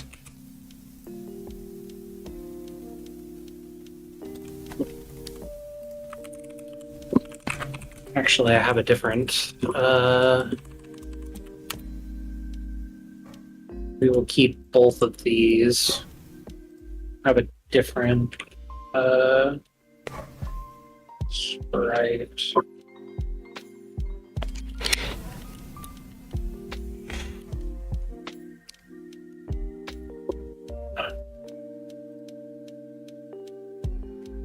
Oh. Scale is a float, though. Go. That works. Okay, so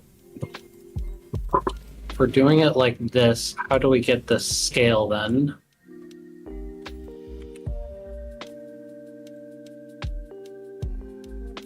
Oh, let's not do that.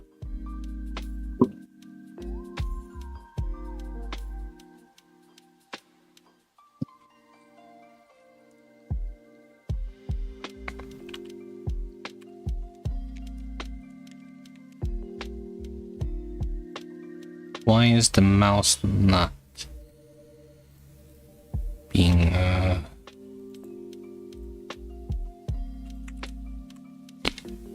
called?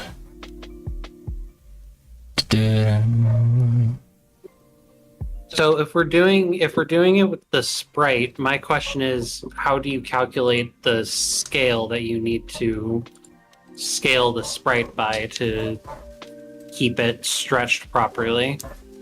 You calculate it in relation to the sprite height.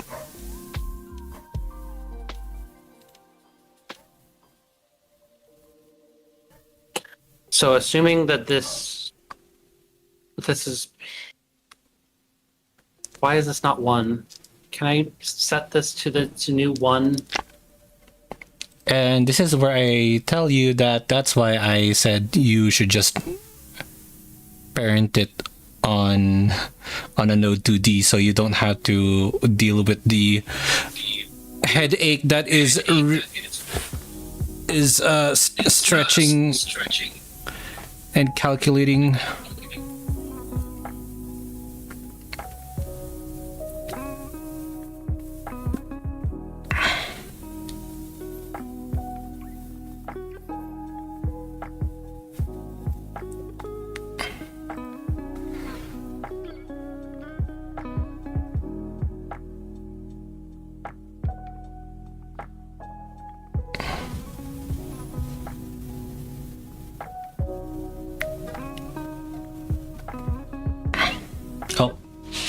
Oh, ding.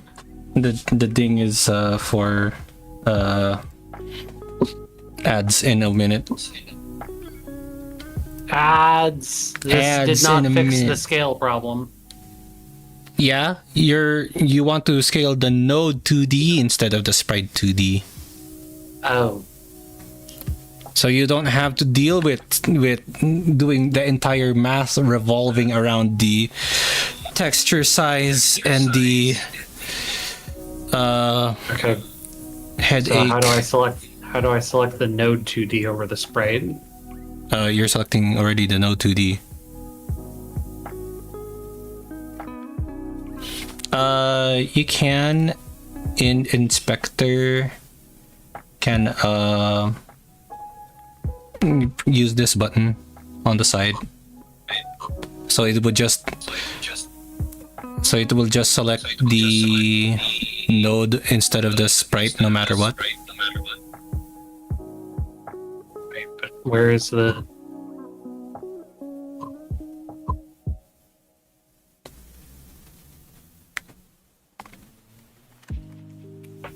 Can't...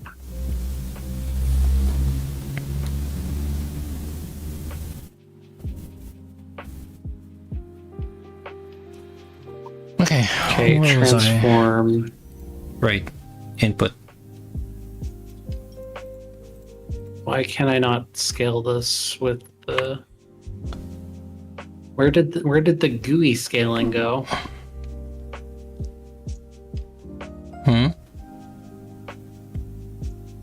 Where did the rectangles for scaling it via the GUI go with this? Oh, it's only on the sprite 2D. Wonderful.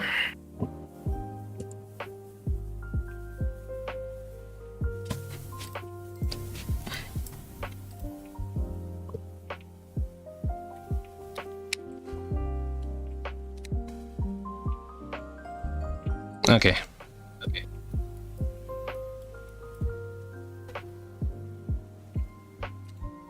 Here's how I do it, Rosie. Let me show you.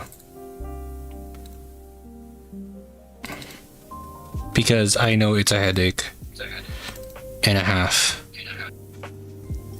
Okay, let's move you down here real quick. Okay, so the sprite 2D should have this thing, right? So what I do is shape the sprite 2D itself to like the shape I needed, right? Okay. Right? And then I don't have to touch that. That's just one small segment of it.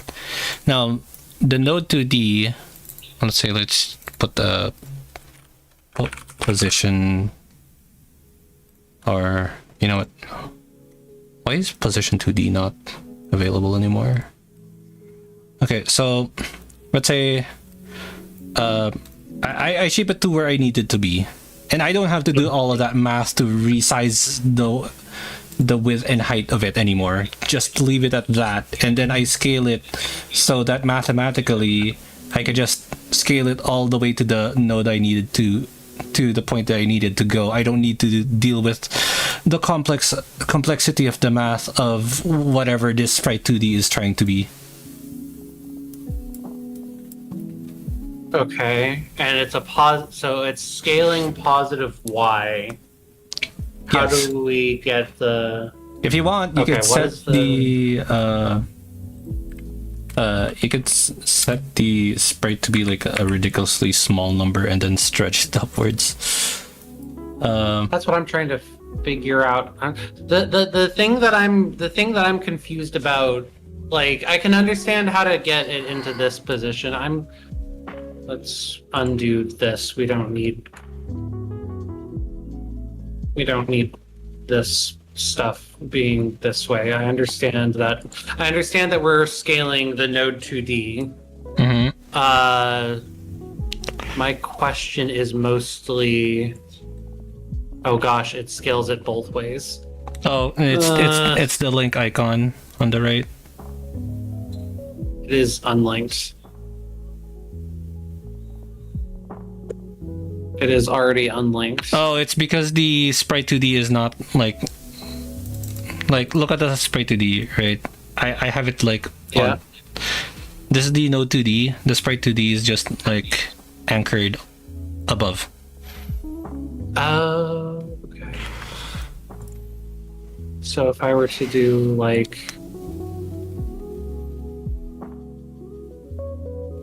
this, Oh, screw up.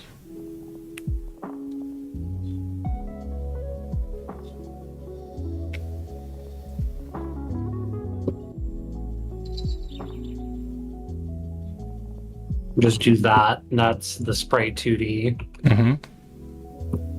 Now, how do we Okay, so now that works just fine. Now the question is, how do I do the math for where it's positioned in terms of? Okay, So we don't need this line anymore. there you go. I am gonna continue what I'm doing. Which is the input zone. Where's my drink? Why is it not marking? Mark!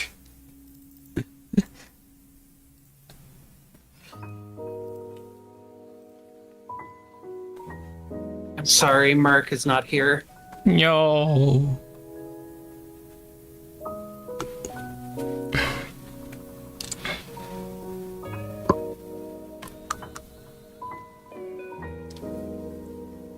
Cross input pickable to be true, which is set up like that.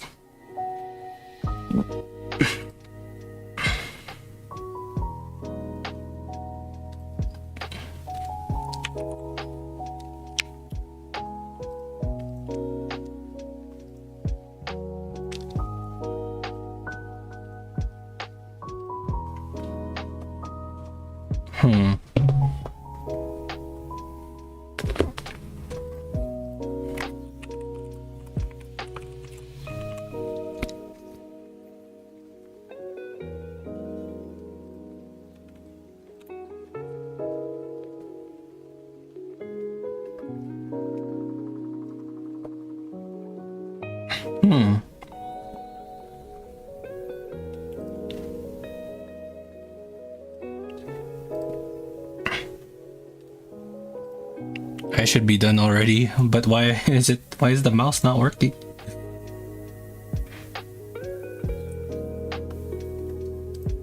Collision is enabled.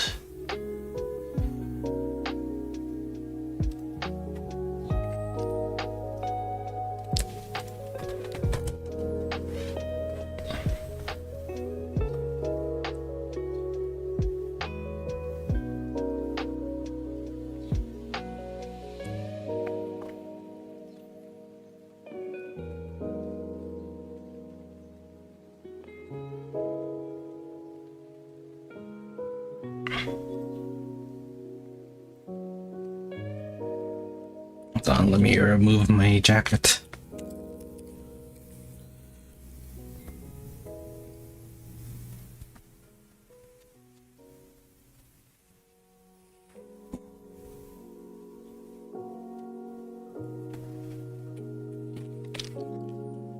Okay.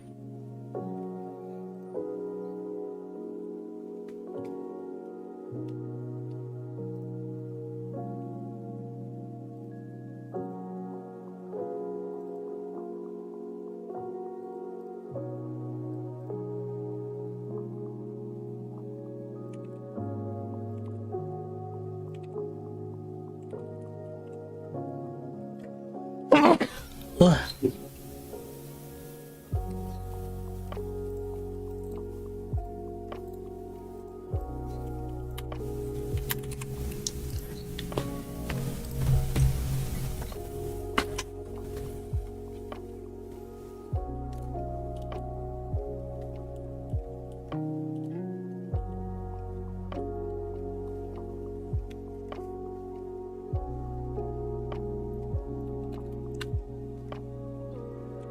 Actually, I might have an idea for input zone.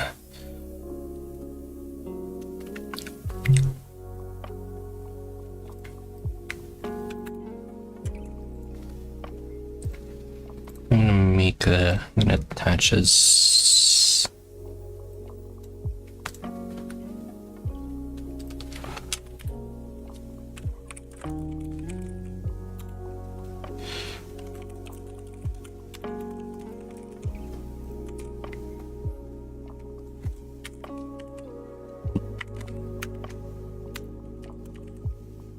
I'm complicated. I'm complicating this more than it needs to be.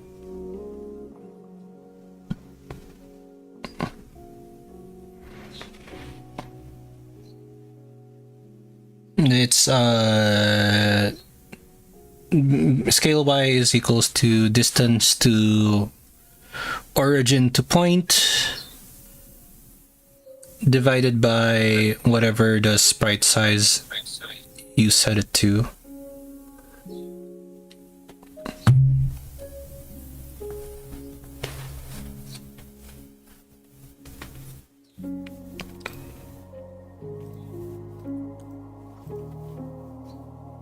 It's globals.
Think. Think.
Why is it not detecting?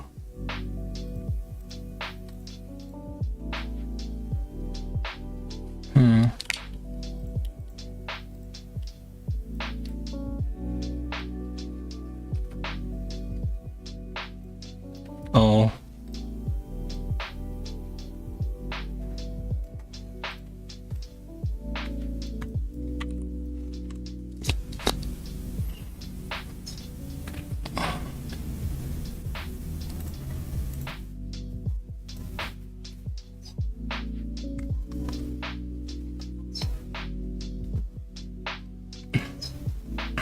Ow.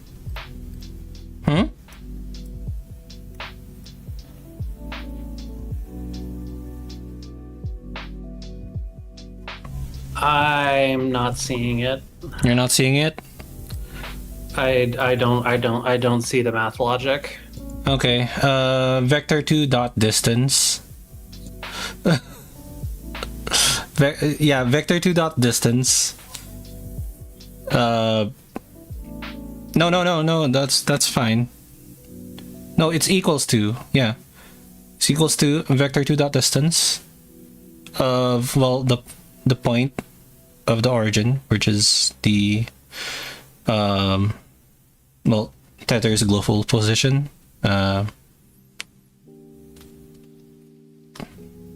Okay, so what part of this is okay? So if I go back to this, that's its global position. Yes.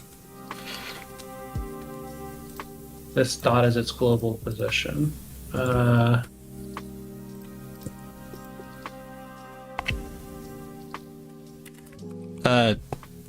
it I did say there is a distance, right? I'm pretty sure there's a distance property. Yeah, distance to. So distance to head dot global position, and then divided by I guess the initial. Yeah, divided by the initial distance, pretty much. Okay, so I can set the initial distance like on ready. So when does this start getting tracked? Okay, so this starts getting tracked here, so this is before it starts getting tracked. Yes. So Okay, yeah, I was not overcomplicating it. I did need to do stuff over here. yeah.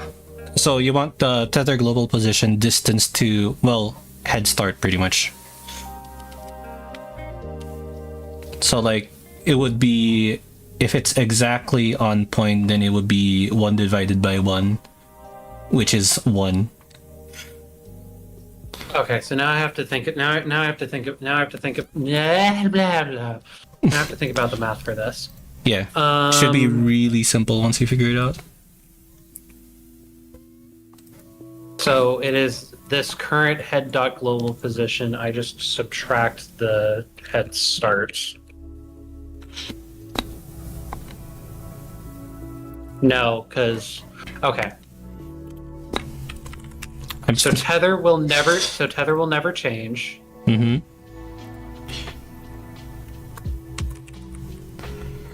Okay,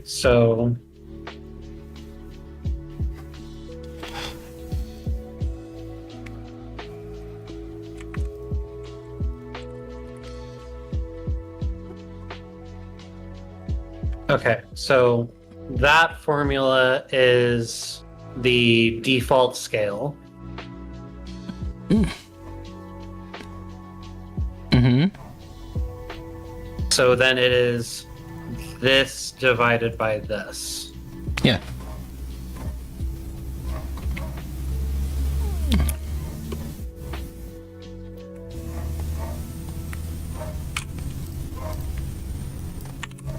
Okay, I'm going well beyond the lines. Is there a way for me to... I think it's backslash to put it on a new line. Alternatively, you can encase both in a... You can just... Alternatively, you can just encase all of it in a... what do you call this? Parentheses. So, like, this works. Understandable. Whoa, what did you just... Okay. Calm down there.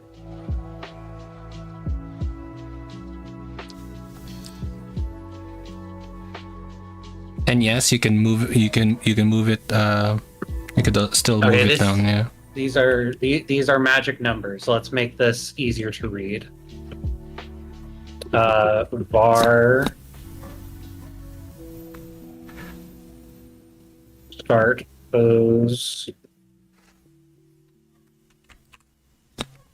equals start position equals Why this. is it not detecting the mouse? Var current pose equals this. It's complaining because of this.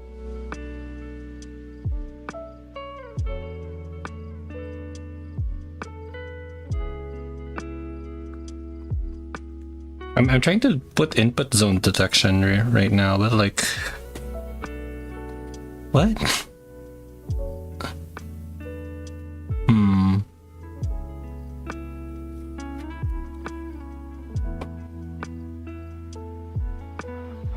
And I need the rotation of the tether. Yeah.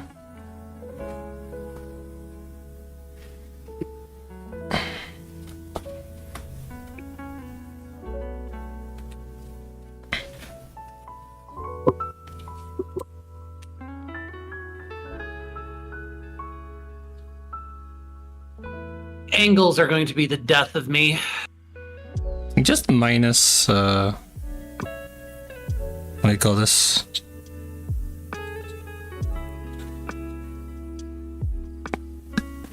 Okay, remember radians. Plus 90. Minus pi.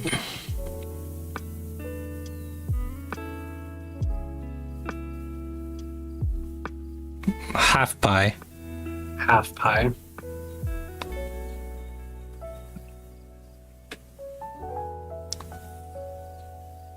Plus. Plus half pi. Angles are going to be the death of me. Oh. This is going to kill me one day. It works. I did it. Yeah. We have a wait, hold on a moment. How smooth is that?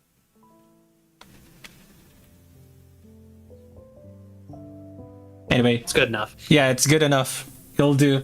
Also, reverse. Rarverse wants me to meow. Okay. I can finally push something. Summary. Grabber. Tether. Let's go. Rosie made the grabber. Oh, hydrate. Thank you.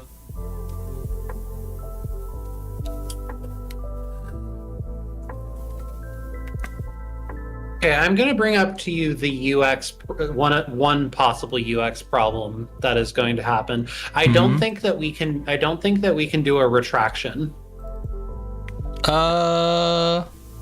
because I feel like it would be really jarring for the player to just have the claw get yanked out of the cursor.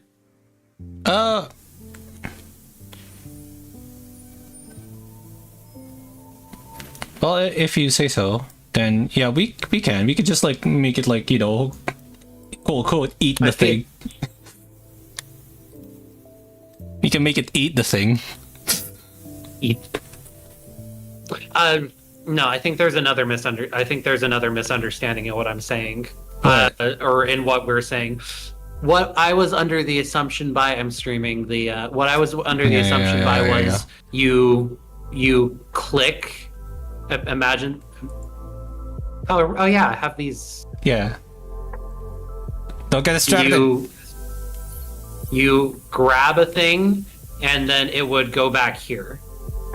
Yeah, that's the idea, and then immediately retracts back because so they can grab more.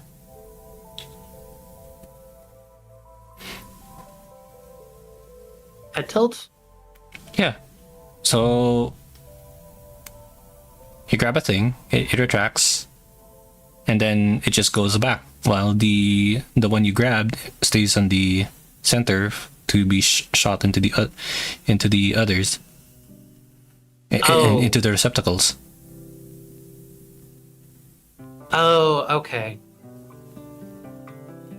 That is different than what I had been understanding, but in a completely different way. Alternatively, if we don't want to deal with the retraction thingy, we could just technically eat the particle and then shoot it.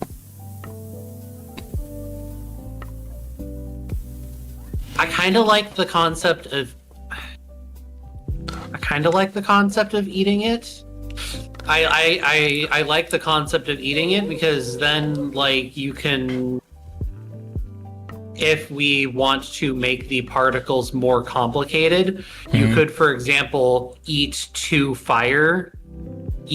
heat particles, and that would make a bigger heat particle. It can make a bigger heat particle.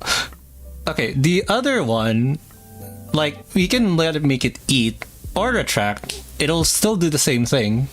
The funny thing about the retraction method is that you're grabbing the particle is still solid, it will push everything around, therefore push into the receptacles. And then when shooting, it's still solid and pushing other particles into the receptacle. I'm seeing that logic with that. Now that's the part. Oh gosh, that's the part that I am seeing. I see that vision. Interesting. Well, interesting. I need to push. I'm pushing. Anyway, don't worry about the what do you call this? Don't worry about the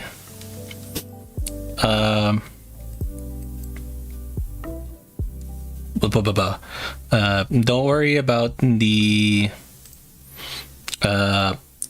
controller input for now. That can easily be solved. Anyway, Make 3 files to my branch, and I can now push. oh, hey Darren. Hope you're having a nice day. Yeah, I am developing things. Actually, I should push my changes too. So you have the receptacles. At least. I'm trying to like make sure the mouse gets detected in the input zone, and that is failing. I don't know why the area 2D is not working though, but I'll push my thing now. Okay. I have other parts of this now that I can do with the grabber. The grabber is functional. The grabber is functional. I have things that I can do. Yeah, now I just need to be able to grab a particle. Yeah. Which shouldn't be that difficult. It's so if I understand this correctly, this is a this is an area 2D with a collision shape. So I just need to see when one of the particles goes over the head collision. Mm-hmm. And with input, don't make it auto. With an input. Yeah. Oh, what do you mean? Don't auto grab? Wouldn't it just be so fun to have it grab the first thing that it encounters, like a crane machine? Oh my god. Uh-oh. Rosie. No, I'm not being mean. Wait. No.